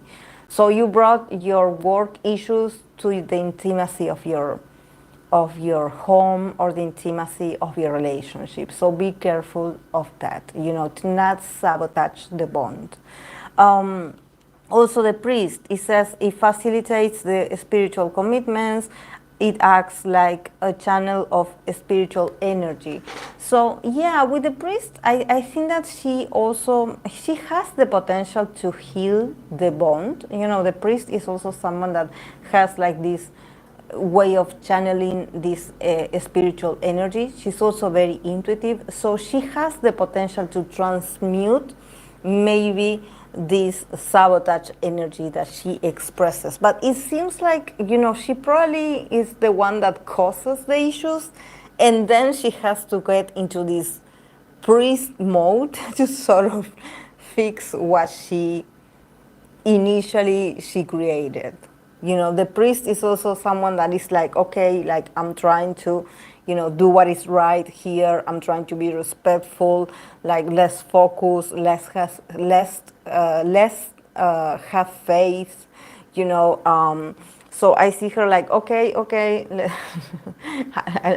it was me, okay, like, let's say a prayer. let's concentrate, let's, you know, I believe in the universe, I believe in energies. And also, you know, since she could be a channeler, maybe she also carries with a lot of energy from the outside, that it necessarily is not hers, but she carries it to the connection. And she unleashes it in the connection. So, you know, then she has to do that everything all over, and she has to slow down and sort of heal things. Because then we have the card of lover. So definitely Lisa the archetype is that she is a lover. She is a very faithful, passionate, vibrant, you know, very passionate lover. She is a lover, definitely. It's just that maybe, you know, at the beginning, it's not very easy to connect with, like, she has very harsh archetypes at the beginning. So it seems that for you to get to the lover, you have to go through this before. So yeah, but inside, she is a great lover, like in the sense that she's loyal, that she's romantic, that she believes in the person, she believes in the relationship. Probably she knows that she has some, you know, some attitudes that can be hurtful or just misunderstood by the partner. She understands she has issues, but she's like, at the end, I love you. Like, at the end, I love you. Like, at the end, I have all my love is for you and this connection.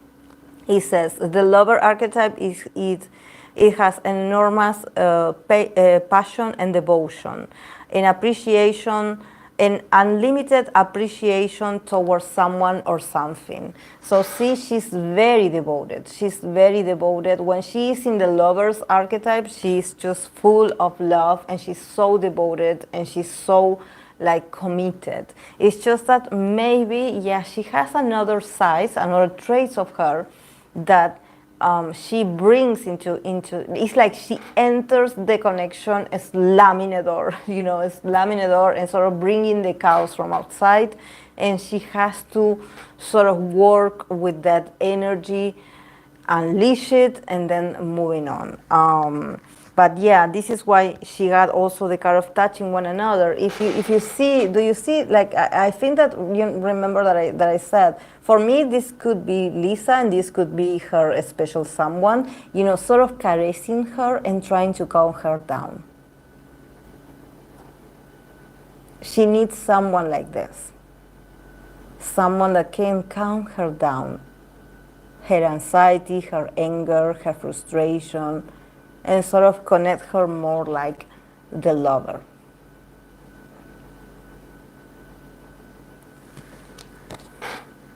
Yeah, she has to go through the Aries first. Yes.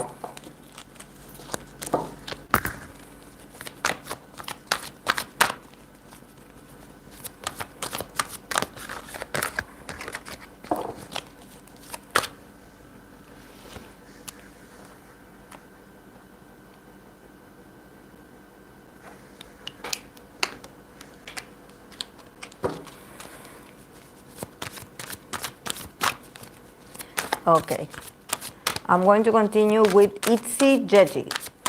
Itzy Jeji.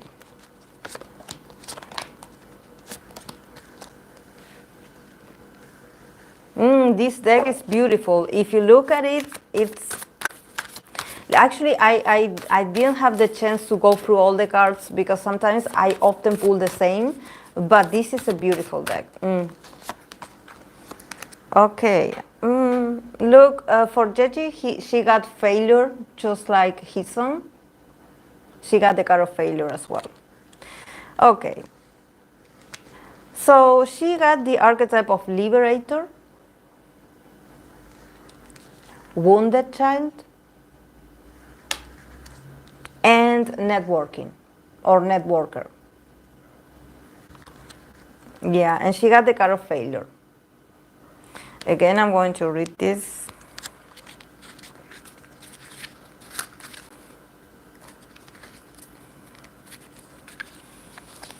Okay, failure. It says, every passion runs out of energy, but the interpretation is delicate. It should not be read in a negative way. What is happening is part of the circle of life. Do you feel empty or emptied? It's not a bad thing. On the contrary, now it's time to come back to yourself. The season of solitude is approaching. Learn to dance between encounters and separation. See, this is very important when it says learn to dance between encounters and separations. Also, the question that is asked, it says, do you feel empty or emptied? So I think that it definitely shows you, like, especially I see from Jeji, I know she's a Gemini, so, and she got networking, she had this wooden child, she's like the liberator, she's also a leader. So, you know, when I think like about this question, do you feel empty or emptied? I think that definitely she could be someone that she feels emptied because she puts so much of her energy assisting others or helping others or just being there for others. So there's a moment where you feel emptied, like you have nothing left to give. And even if you continue giving, it seems like a chore, it seems like a job, like you know, it's supposed to feel like a romantic, stable connection, but it seems like you continue the work that you left in the other place, you know, instead of feeling romantic. You know, so probably, you know, she needs to sort of like understand that if her connections fail, or if she feels like, oh, I put so much of myself, so much energy of myself in this connection, I did a lot for the person that I was with, nevertheless they left me, or they abandoned me, or they just decided that they didn't want anything to do with me. It is that there's this feeling of like, like sometimes if the people leaves, it's not negative. Like, let them leave. They are not for you. And also, do not see it as a failure. This is why it has the keyword of failure, because it's not a personal failure. Like, your personality or your relationship status is not a representation of who you are or your value as a person. Because we start with the liberator, the liberator. It says, liberate yourself and others from extinguished beliefs or limited beliefs, elimination of negative thinking or negative thought patterns. Liberator. So this is why I'm like, Jeji must be, I don't know if maybe I'm channeling her Gemini, but I think that Jeji is always like saving people. It's always like here and there for others. So, look, the liberator, do you see how she's giving, she's liberating others, she's helping others, she's assisting others?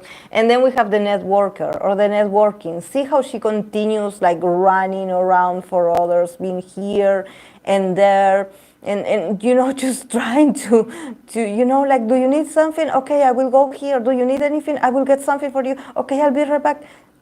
Do you see how she gives so much to the exterior? And she continues to do this. She continues to do this in her connections, even though this is a stable one, and in the middle we have the wooden child. So definitely there's a wound in Jeji. There's a reason why she's so overprotective of the people that she loves, and she feels like she has to do so much for others. Like, she's like, okay, if I cannot express my love like this, I don't feel happy, I don't feel satisfied, I feel like I have to do something.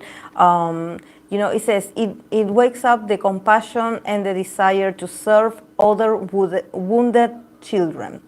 Open the road to the lesson of forgiveness.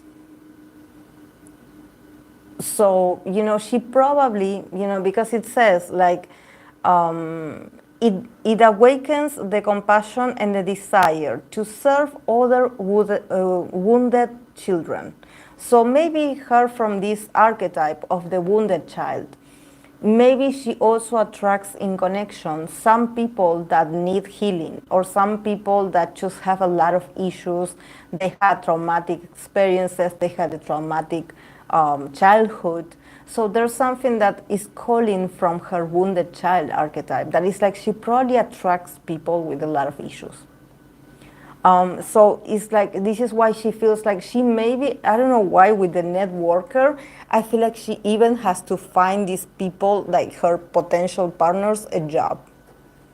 Like she even has to find them, like signing up for classes, or just like being like, do you need help with that? Okay, I will help you fill your applications, or I will help you with this, or I don't know, I will do this for you.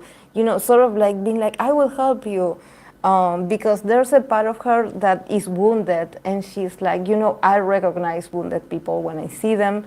And since I won't, like, she sort of mirrors that, she probably enters the connection with this wound. And she feels like, maybe she feels with the liberator, since she is like the spokesperson, or in her life she has to take charge. She's like, I have the tools. I have the tools. So in this connection, I can liberate my partner from their past traumas. So, there's something about her just like, and with the networking, it's like, do you need help with something?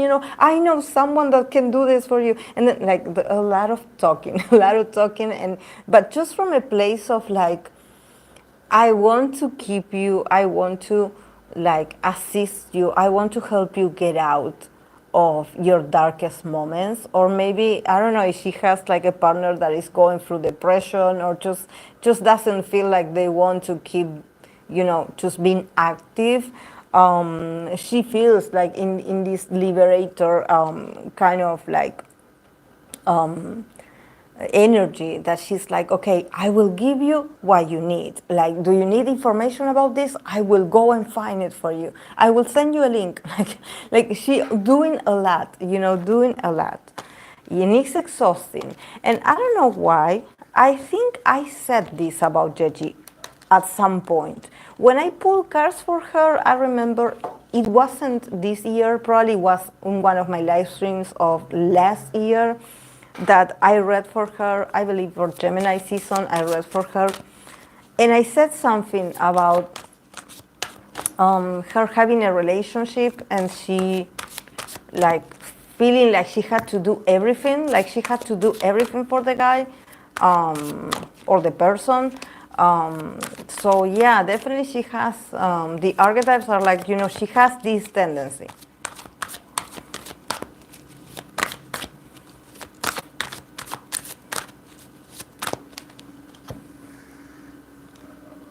Okay.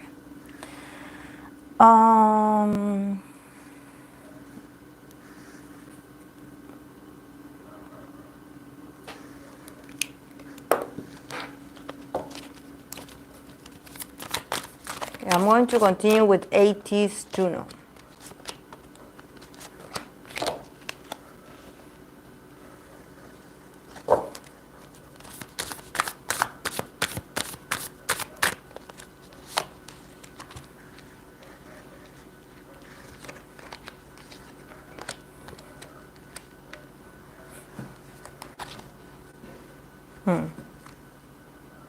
Oh. I think I got this card for someone last live stream, and I don't remember who. But it got me, I got a deja vu with this card. I remember the other day I was like, see how the swan is looking at the heart that is sunk in the water, that is like inside the sea. But the animal keeps looking at it. Like, even though it's here, it's like underwater, he's like looking at it. So he's like very hopeful. He's like, love is there. Love is there for me. I'm going to find it. At some point, it's going to float, and I'm going to catch it. For Ateez Juno, we have the archetype of a student, lover, and detective. So yeah, I love it. I love it. Definitely very, just very loving. I think that this could be a man that he could have this willingness to learn from his partner, and probably being like very much comfortable if their partner is like, he seems very Venusian for me, from the lovers, you know, and the detective. There's something from him being like, you know, you take the leads of the relationship. I will learn in this connection. Whatever you want to do for our connection, I will listen and I will learn. He sort of sees himself as a student of love and relationships. But yeah, then he got from the Oracle of the Haechan, he got a new beginning. So a new beginning, it says, you are in front of a new beginning. Try asking yourself, what is the real light source that I call love? Oh, wait.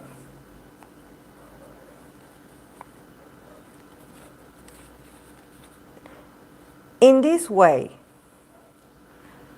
thanks to the impulse of love, you will approach your inner center, and you will see your original nature, that intimate and deep flame that dwells in the depths of your being. Oh. Definitely, like what this oracle is saying is that he will find his true self when he is in a relationship, like when he is in a connection. This is why I was like, you know, that the animal is looking at the heart. is looking at the heart. It's like, you know, probably he will reach a level of self-improvement or just self-awareness and development of the self while he is in a connection or in the process. When he is in relationships is when he will evolve the most, when he is in the center of a relationship. So probably his life is always going to be very romantic, or he's going to have a lot of romances, because, you know, he starts very humble. You know, he has the archetype of the student. So definitely he enters relationship just being very excited to get to know the person that he's with. So somehow he's like, you know, like entering very excited, and he's like, I want to learn everything about you. You're the person that I'm with. I want to know what you like, what you don't like, what you want me to do, what you don't want me to do. You know, he's just so eager to learn in the connection. He's also very humble, very humble. And the lover's definitely very passionate, very devoted. I think that he just is so happy to be, like, for him, a stable connection is probably the happiest moment in his life. He is a lover. He is a lover. Like, he prefers to be in a relationship, or he prefers to be someone's partner. Like, if you ask him what happiness is, he'd probably be like being in love or finding love or just being with his special someone. And also he got the card of detective that it says great powers of observation and intuition, a desire to discover the truth. So I think that also probably in the connections, he is, even though he probably gives the power to the other person, and he's like a much more passive. He's like, okay, as long as I'm with you, I'm happy. Like, you know, like we will do what you say. But I think that he's also a detective in the sense that probably he's a bit of, like when he likes someone, he's a bit of a detective. You know, he observes his partner. He doesn't say it because he is a lover. So he comes here as a very loving person. So probably he's not going to admit that there's parts of him where he is very observant or where he is sort of looking for his partner's secrets. You know, it seems like the more he likes someone or the more interested he is with someone, there's this detective archetype. Like, are we okay? Like, why are you different?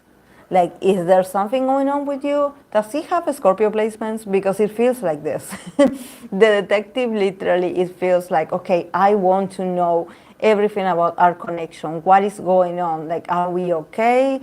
Like, why is this changing? Or why is this the same? Like, you know, I want to know. I want to discover the secrets. Like, he's so curious at the same time. He's so curious.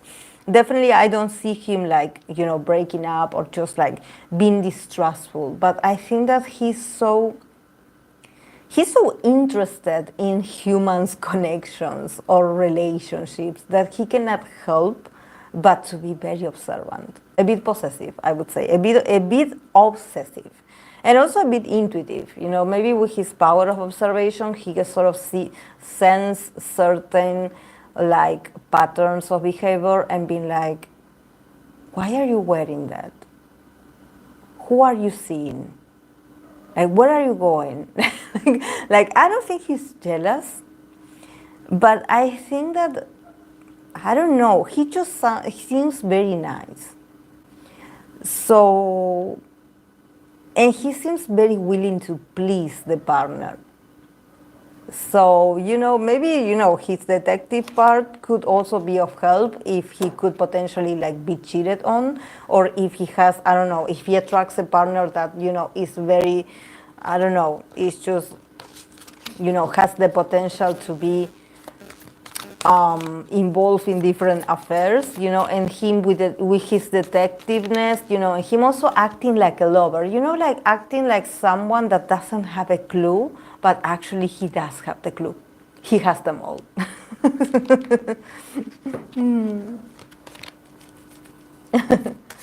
Yeah, Venusian in love makes sense. He has Venus and in his 7th house in Taurus. Ah.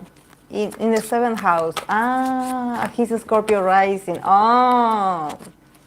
So yeah, a lot of dramatism in relationships. He could also attract Scorpios a lot. Or just platonic, not platonic, Plutonian kind of obsessive connections, you know. Maybe he doesn't get obsessed, but the other person get obsessed with him. So yeah, I can sort of see him why he would sleep with one eye open, you know. It's like he seems very Venusian, but with the detective archetype, it's like, you know, the guy is not fool. He has the power of observation. So if you want to cheat, think twice, because he's no fool. He's no fool. It's like he's not going to accuse you on anything, but he can't stop being Mr. Nice Guy if you cheat on him.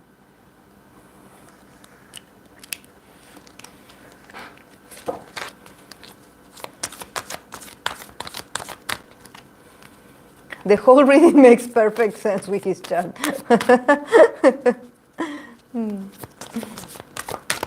Okay, let's continue with the voice Hyun Jae.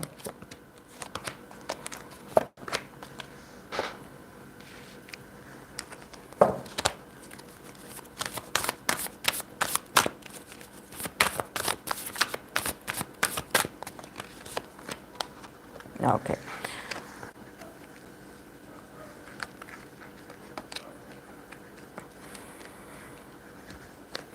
Okay, for the boys, Hyun Jae. Here they are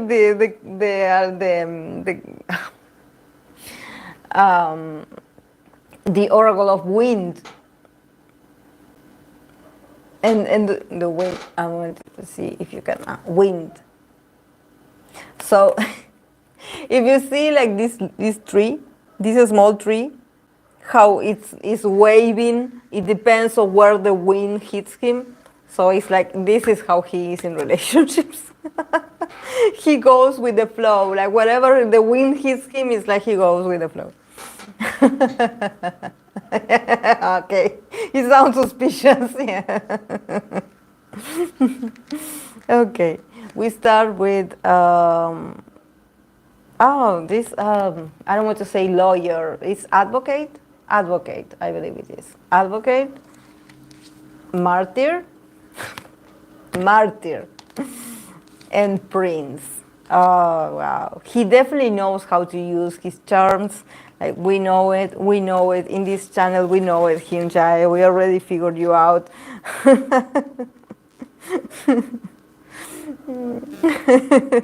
Okay. The oracle, the card of wind. It says, the oracle invites you to look at existence. Everything that happens to you, everything, directly, as simple, naked, and raw facts, without putting labels, without saying right or wrong, good or bad. It leaves aside the mind and its eternal judgment.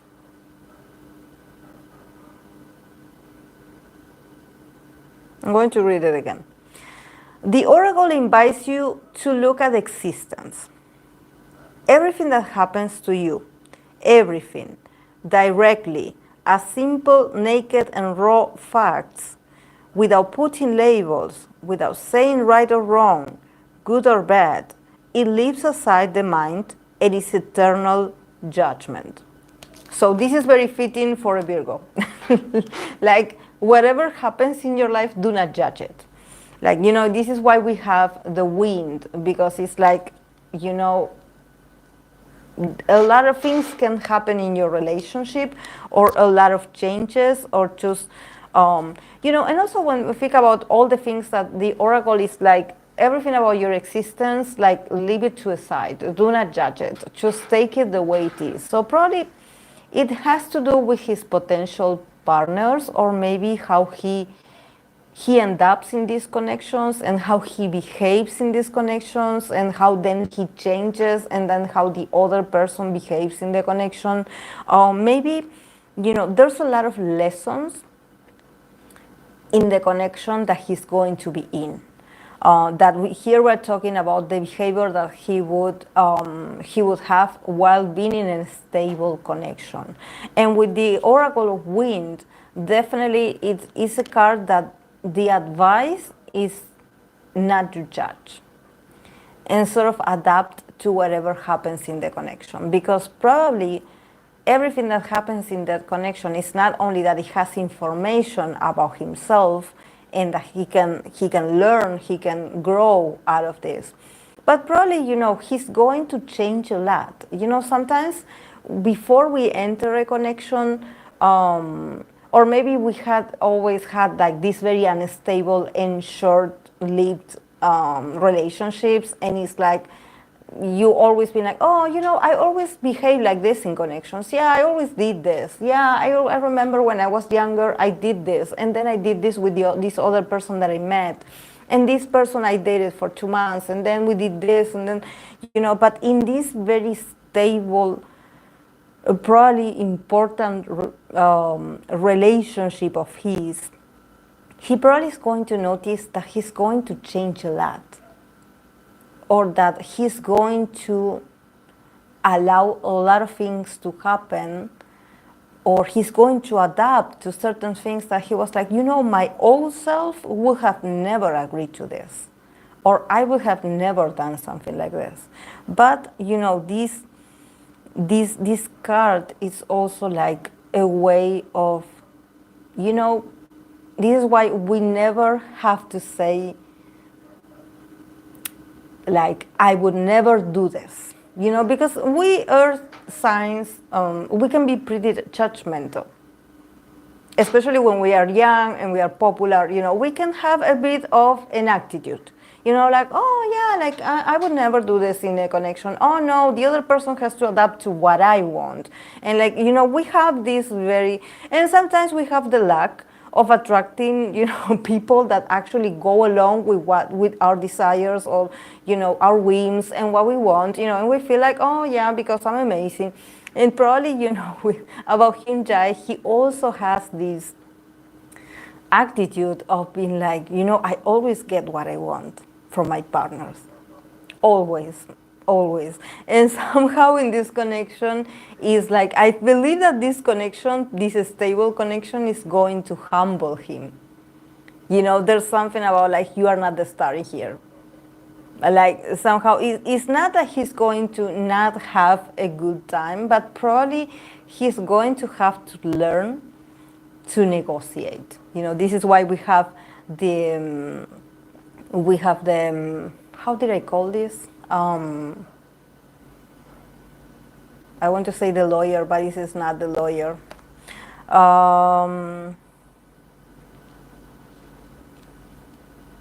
The advocate.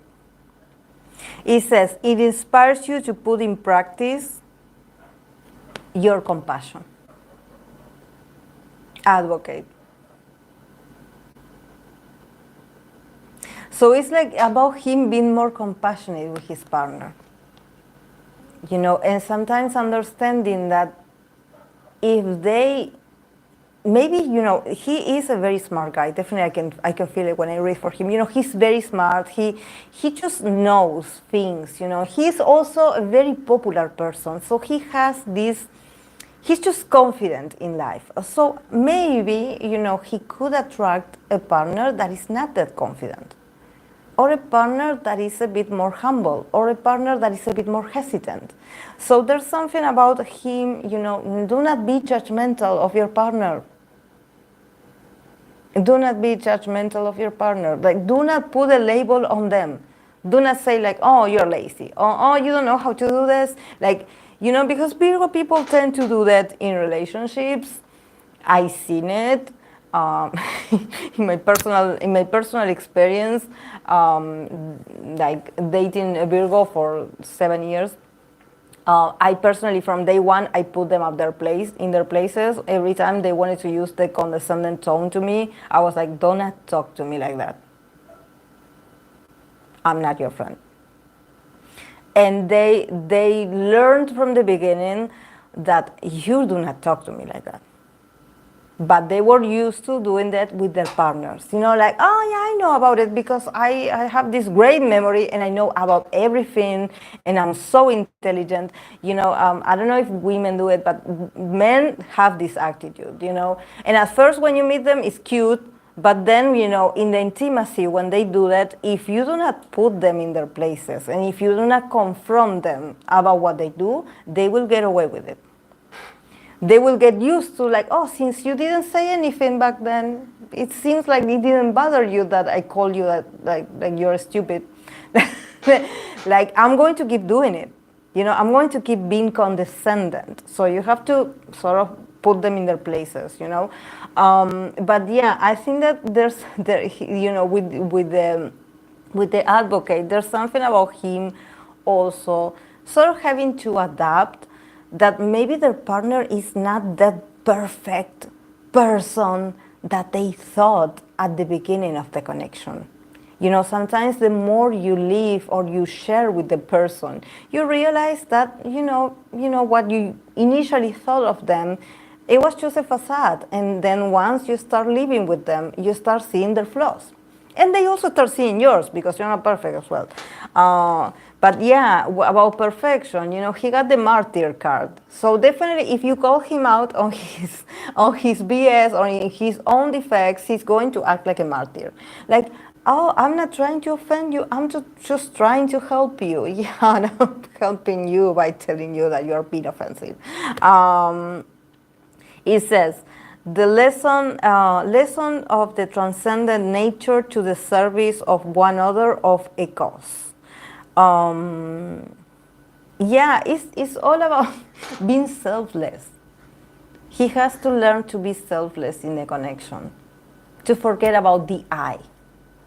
Forget about the I want, I need, I want this from you, I need this from this connection. No, it's not about you, it's about us, it's about the people in the connection. It's 50-50. Be selfless. But then he has the prince. So at the end, yeah, he can be a bit, you know, a bit challenging. You know, if you get offended very fast, probably Hyunja is not the man for you. But he has the prince. So the guy is very charming. He's very romantic. You know, he says the right things. He's very, he's a gentleman. You know, he's very, just very beautiful. And he knows how to charm his way through your heart. You know, it says romantic, charming, and it has the potential of being powerful. It has the potential of being powerful with his, you know, it's like the guy he knows he messed up. You know, he's like, he knows at the end, he knows how to apologize, and he knows that in relationships it's important to have a romantic gesture. So even though he can be a bit unpleasant on certain parts of the communication, at the end he believes it's important to put some romantic gestures and to be a gentleman to your person. But definitely the cards are like, be humble. Be more humble.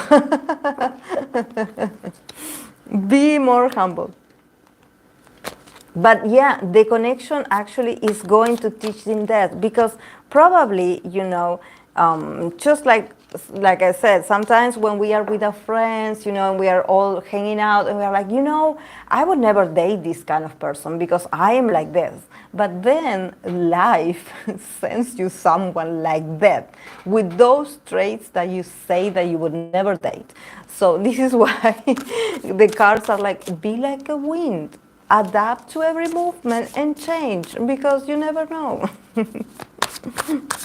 I love him, Jai, but definitely when I see it, like, I sort of can feel a bit of cockiness in his attitude, and definitely like the way I see his energy, he actually is very honest about it. Like, there's a lot of people with his same attitude.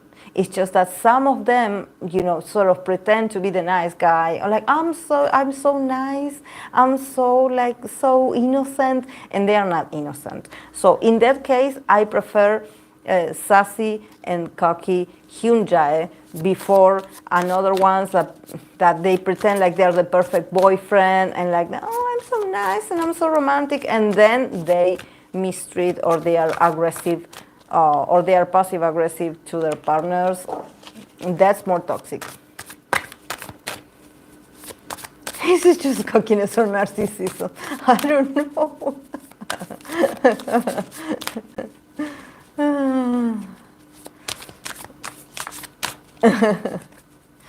It's just that he's so charming. He's so charming. He's a charming guy. And I think that definitely I see transparency when I read for him. I think that he doesn't disguise that he is a prankster as well. He loves to play pranks, you know. He loves to make jokes, you know. So if you get offended, like you know, but yeah, he acknowledges he's not perfect. Yeah, a liar he's not. He's not a liar. He's not a double-faced. No. But probably he is a bit cocky. Yeah, he has an attitude. So yeah, it's not for everyone initially. But then, you know, but when he offends someone, he immediately he changes, because did you see that he gets the martyr card? So it's like he doesn't want to hurt others. Like he really doesn't mean to. It's just that probably, you know, he has the advocate. So probably he's very judgmental. You know, he has his observation. He's like, oh, I know what is right and I know what is wrong, or I know what is perfect and I know what is not perfect, you know, because he's so intelligent.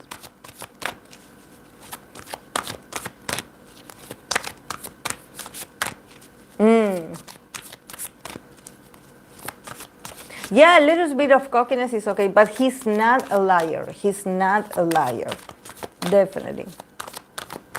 He's the real thing. It's just that for me, he is the first idol that I always get this energy that he's like, yeah, I'm just a guy. He's just a guy, you know, he's just like a guy, a man being a man, you know, he's very into his masculine self. But inside, he has a sort of sensitive side that is like, oh, you know, I'm sort of learning that, you know, I cannot joke about certain things, or, you know, I cannot be this judgmental over certain things, you know, it's all about learning. But I love his energy. He's annoying. He can be annoying. Yeah, on purpose, he can be annoying. But he's not a bad person. He's lovely, yes. That's what I love about Hyunjae. That he doesn't fake it. He doesn't fake it. The way you see it is, it's just that he's a beautiful man. He's a beautiful man. He knows he's beautiful. He knows and I love that for him, because definitely the man is very beautiful. Like he's different. Like, you know, like we would all be like here pulling cars and be like, oh no, I don't like his attitude. But if we would meet Hyunjae in person, we would fall in love with him right away. I would be silent. Like I would be like just staring at how beautiful he is, because he's a beautiful man.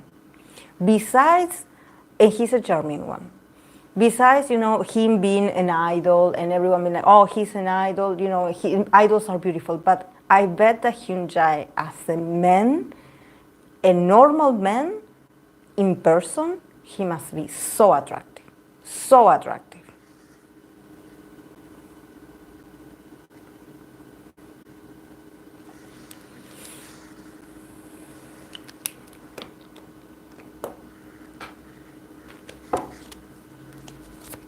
No. Yeah, like he would take like our words away. Like we would be like, because I'm sure that because I can feel his magnetism as I'm reading for him. Like, you know, he's beautiful, but masculine at the same time. You know, he's not just like the pretty, fragile kind of idol, you know, like, how can I say, doll face or just fragile one. No, he's a man that if you saw him on the street, you would be like, he's beautiful, like so attractive. So attractive.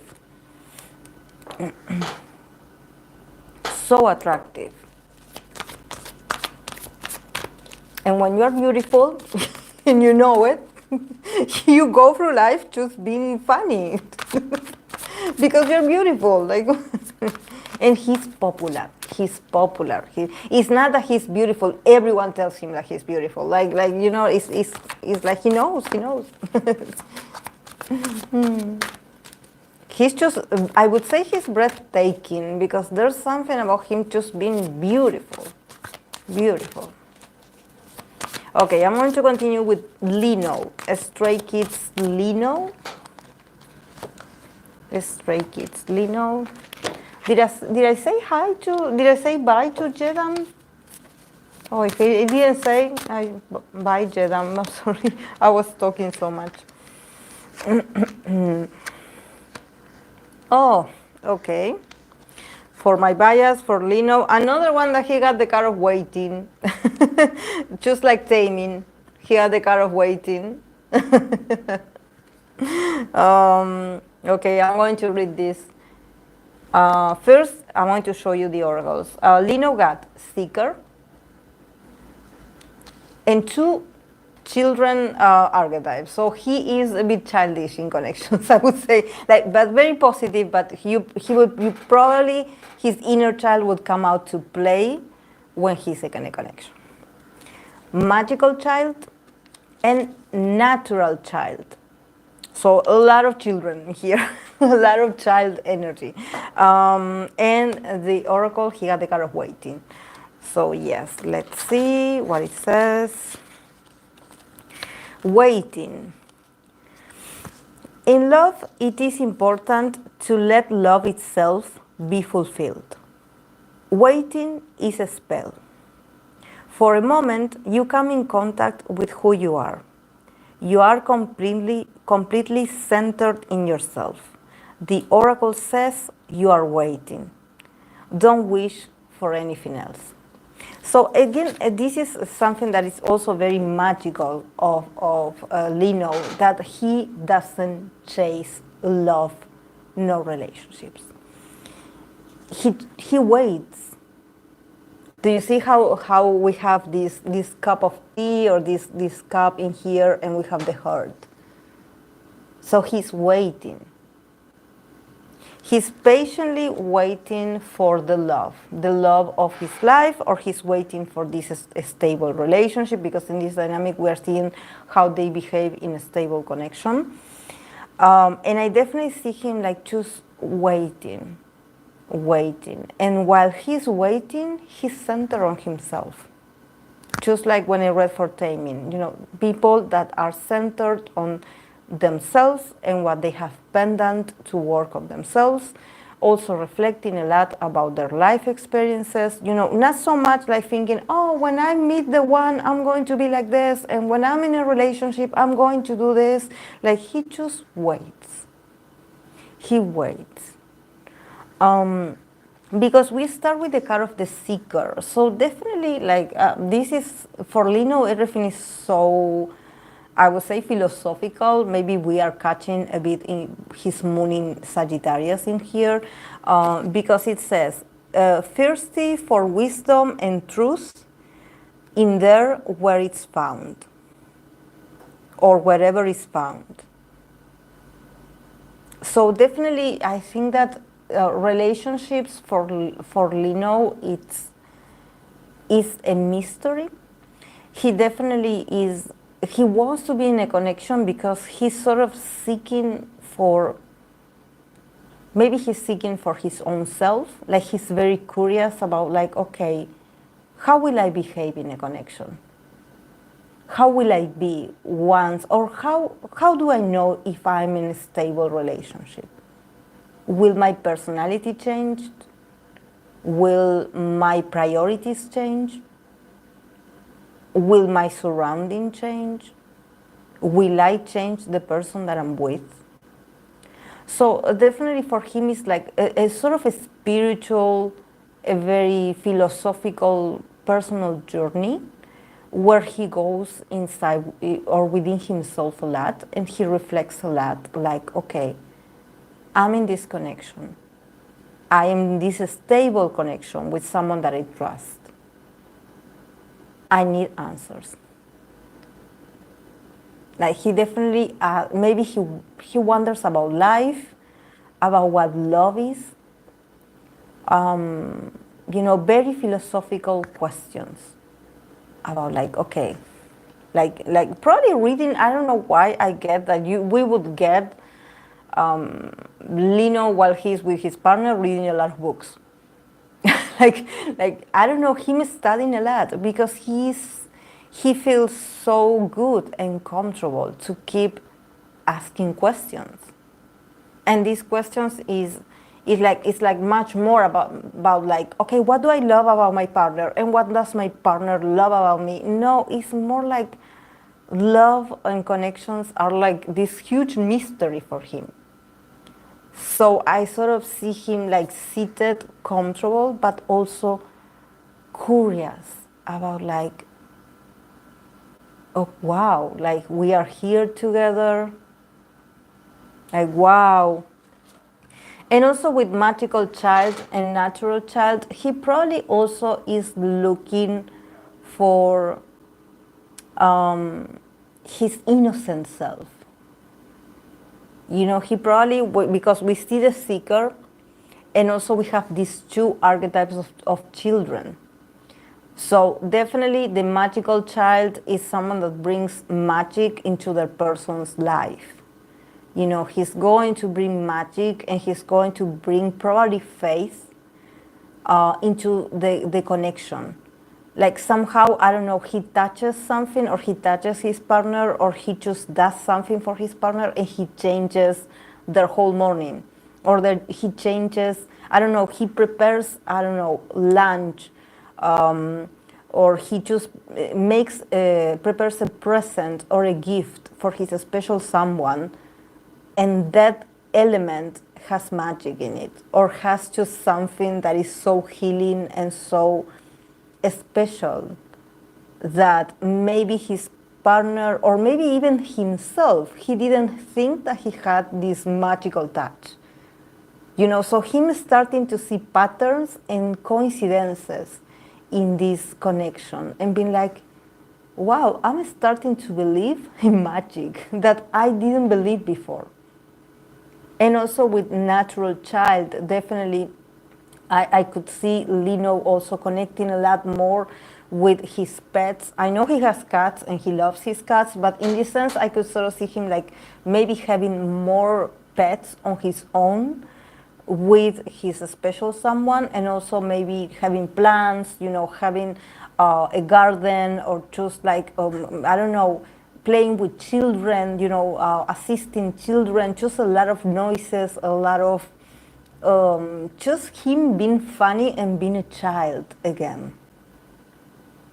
I think that in connections, in this stable connection, what he's going to, that I think that is what he's seeking. He's seeking his innocence. He wants to believe again. He wants to live magic. He wants to live a magical life. Probably, because of his exposure and because of the life of full responsibilities that he has, he doesn't have the time to stop or to appreciate, the small details in life where you're like, wow, this is special. This is something between me and my partner. Like he's still, this is why we have the card of waiting. He knows that a relationship is not that he's looking for a relationship to heal himself, no, but he knows that the waiting is worthwhile, that the real connections or the real relationship for him is going to give him the answers that he's looking for. And probably he wants to connect with his inner child again. He wants to enjoy, he wants to laugh. He wants to be innocent again. He wants to see magic. He's tired probably of seeing the dark side of the places that he has been in. He doesn't want that in a connection. I think that he cannot wait to be in a connection, a stable one, where he can be his childish self, or where he can expand his need for knowledge. And he's like so curious because probably he will change a lot being in a relationship. There's going to be a huge change in his everyday life or how he has been viewing life. So there's something about him being like, wow, am I in a different dimension? Did I enter another dimension when I'm with my person or when I'm spending time with them, when we are together, I see magic. Or I experience this, it seems like it's a full garden of a lot of, beautiful things, and also a lot of children, probably like a lot of animals and a lot of plants, and just everything feels natural, organic.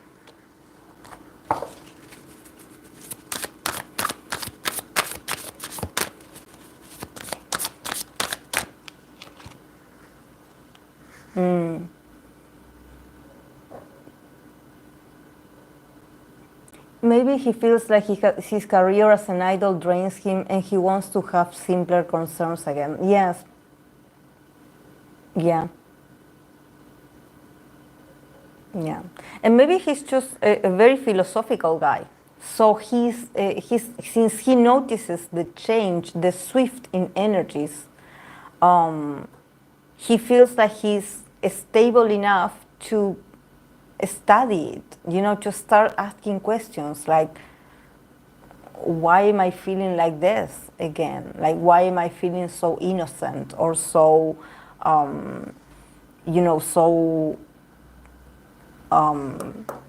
so pure?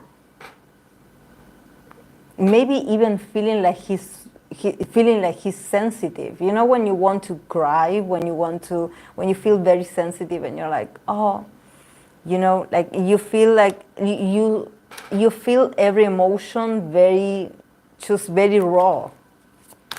And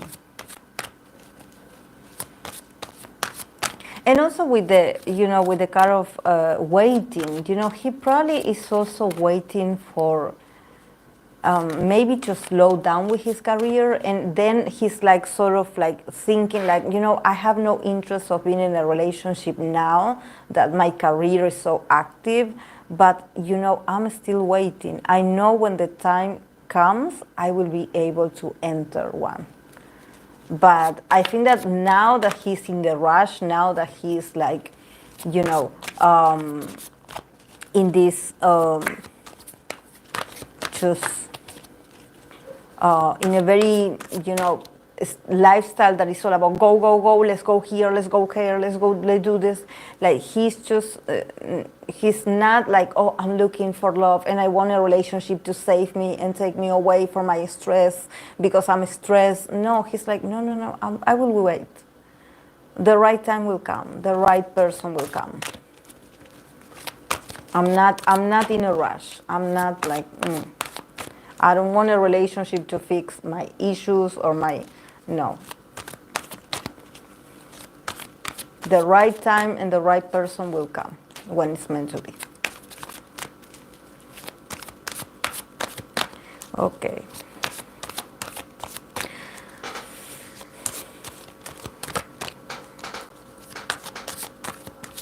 I'm going to read for the last one, guys, for NCT 10. I'm going to read for him.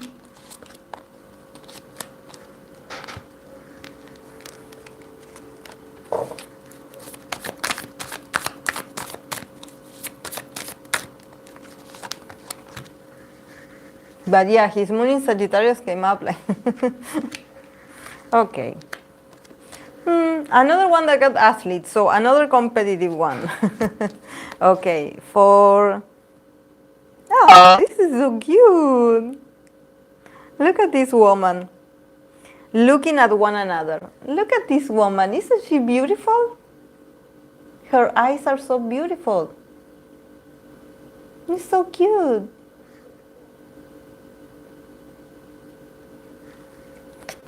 Looking at one another. Okay, for 10, we start with the archetype of Midas. athlete, and adventure. And from the oracle, he got the card of looking at one another. So I'm going to read for you guys. For 10, it says, the oracle speaks of something that unfolds looking at one another. The meaning is simple: acceptance of the state of things. In this harmonization, which is not condescension nor requires compromise, one enters into the natural rhythm of the world.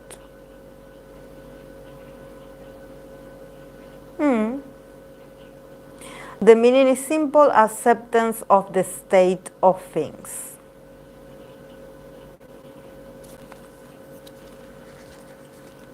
I think that it's very meaningful because it sort of gives me like his Pisces vibe. That is like, he's very compassionate with people.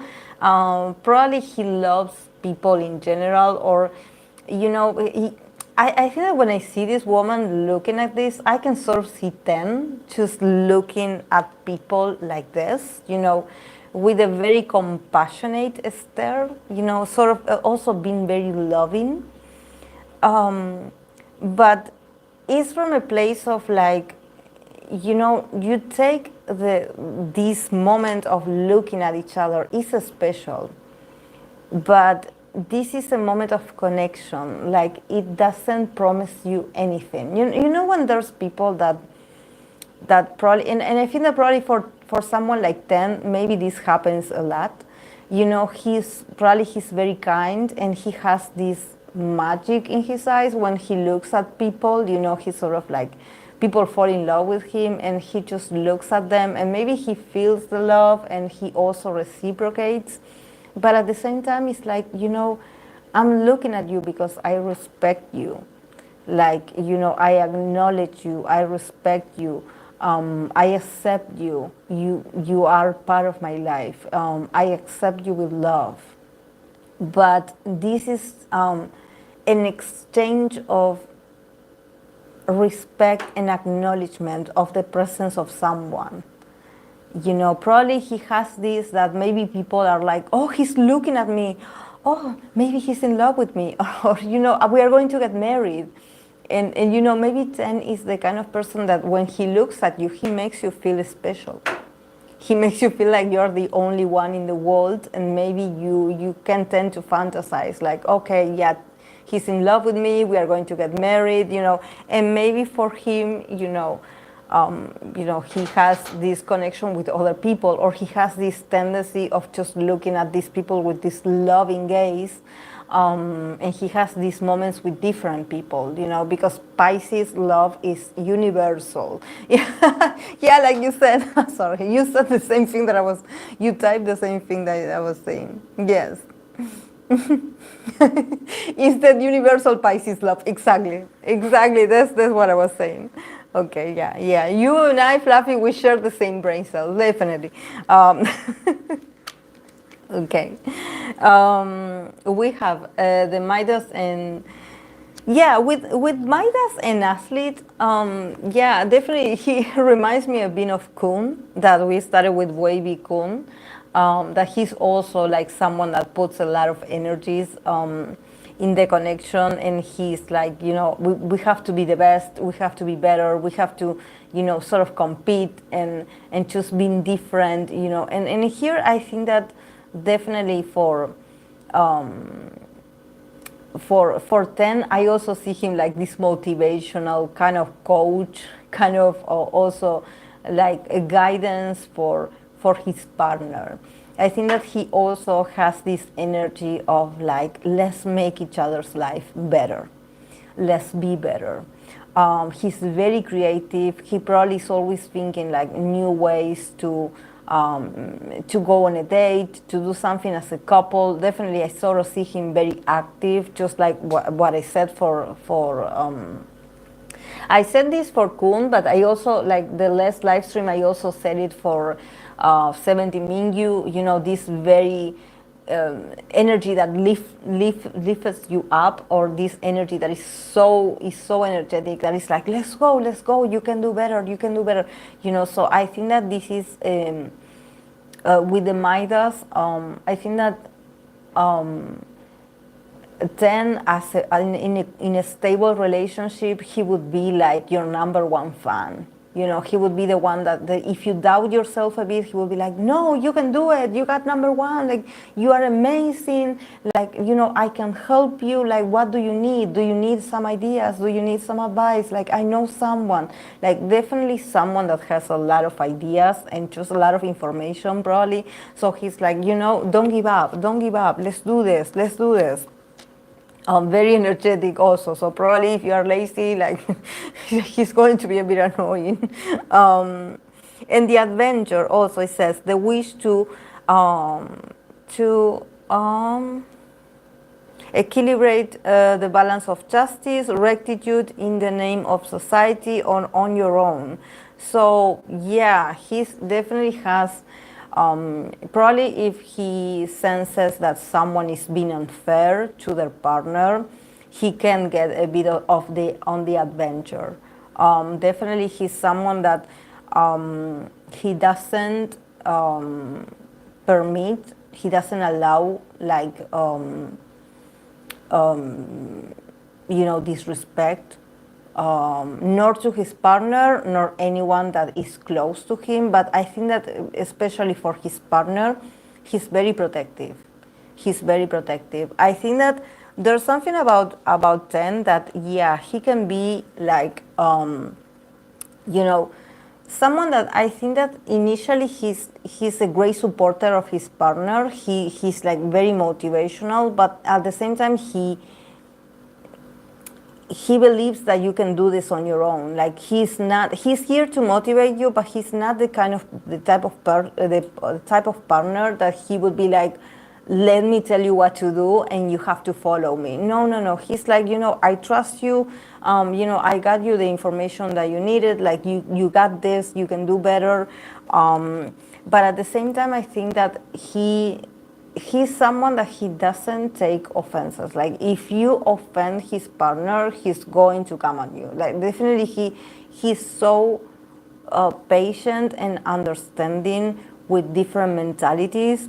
But if you offend his partner, he's going to get offensive. He's going to get offended and he's going to get aggressive.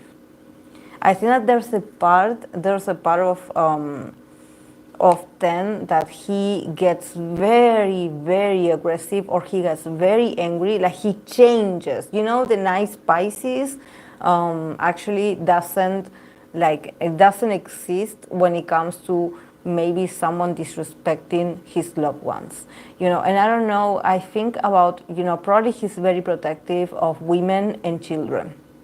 There's something about him seeing the vulnerability and just having to do something, having to defend the person. I think that there's a part of him that he's like, I trust my partner that they are going to be okay without me. But at the same time, he's like, I also know my role as a man. So he's like, if I have to stand up and defend them, or maybe just make sure that they arrive safe at the place, he's very protective, and he puts his body to the service of others. It's like he puts his presence. I don't know, maybe 10, he had been raised by women, so he also has sisters, or he has mother, grandmothers. So there's something about him just being just very insistent of like, I have to make sure that you are okay, that you are being treated fairly, that no one is disrespecting you. So he can appear out of nowhere and you be like, but why are you here? He being like, I'm here to defend you.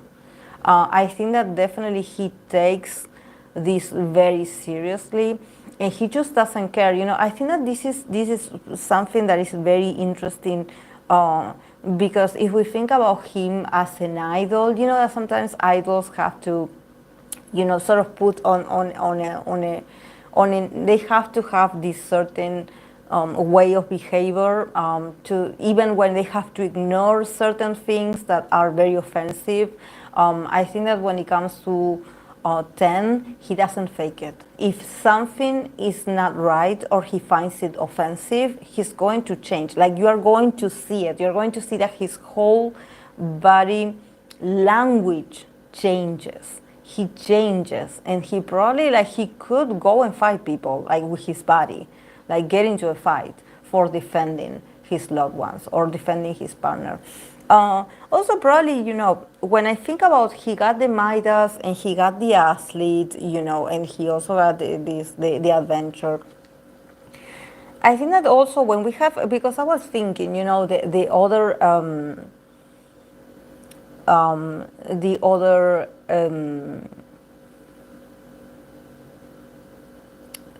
other people that got these archetypes, and I think that also these people are not, like I said, they don't tell their partners what to do, but probably there's a reason why they show up with this energy, so somehow, like, yeah, like, let's do something. Like, probably they could attract partners that are a bit not lazy, but they probably need motivation in their lives, or probably they are just too, not passive, but probably it takes for them a while to make a decision, and they are not so sure of themselves. So this is why I see the athlete, always, like, be ready to walk out the door and be like, let's go, let's do something new. Like, because if you don't, like, sort of motivate your partner, you can have someone that actually, like, is like, I'm not going to do anything, I'm not going to go out, I'm great being here, like, I'm okay. And them having this necessity of being like, no, I can help you, like, let's do this together, or let's do this differently, or let's go out and have fun and do something different, let's not stay in a routine. Like, I want us to do something fun and different. like, so probably, they attract. Also, I was talking, I believe, I was, she left.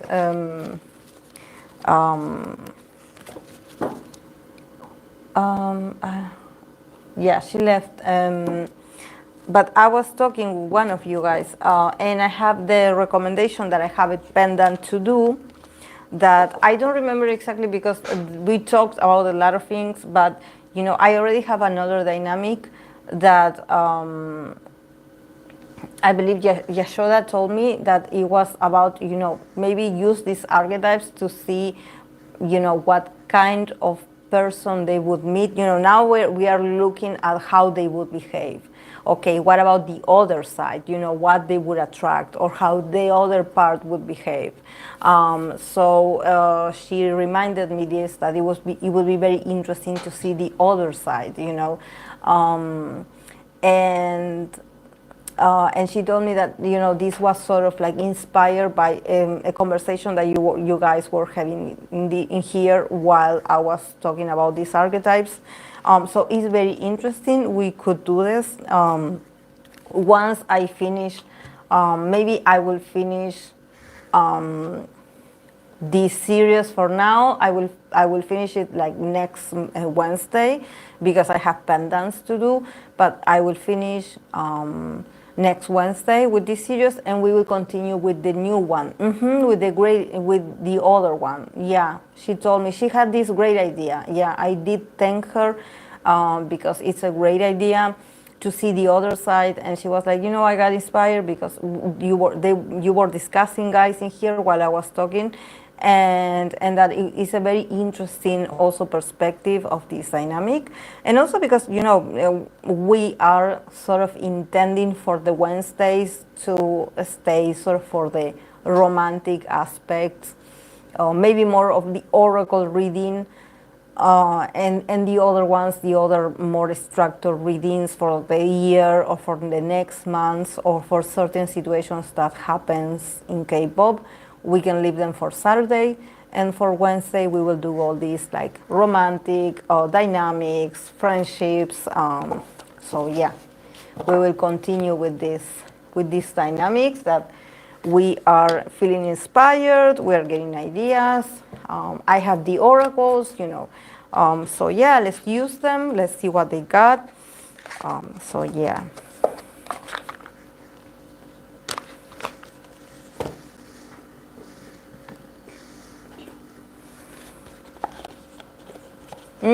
Yeah.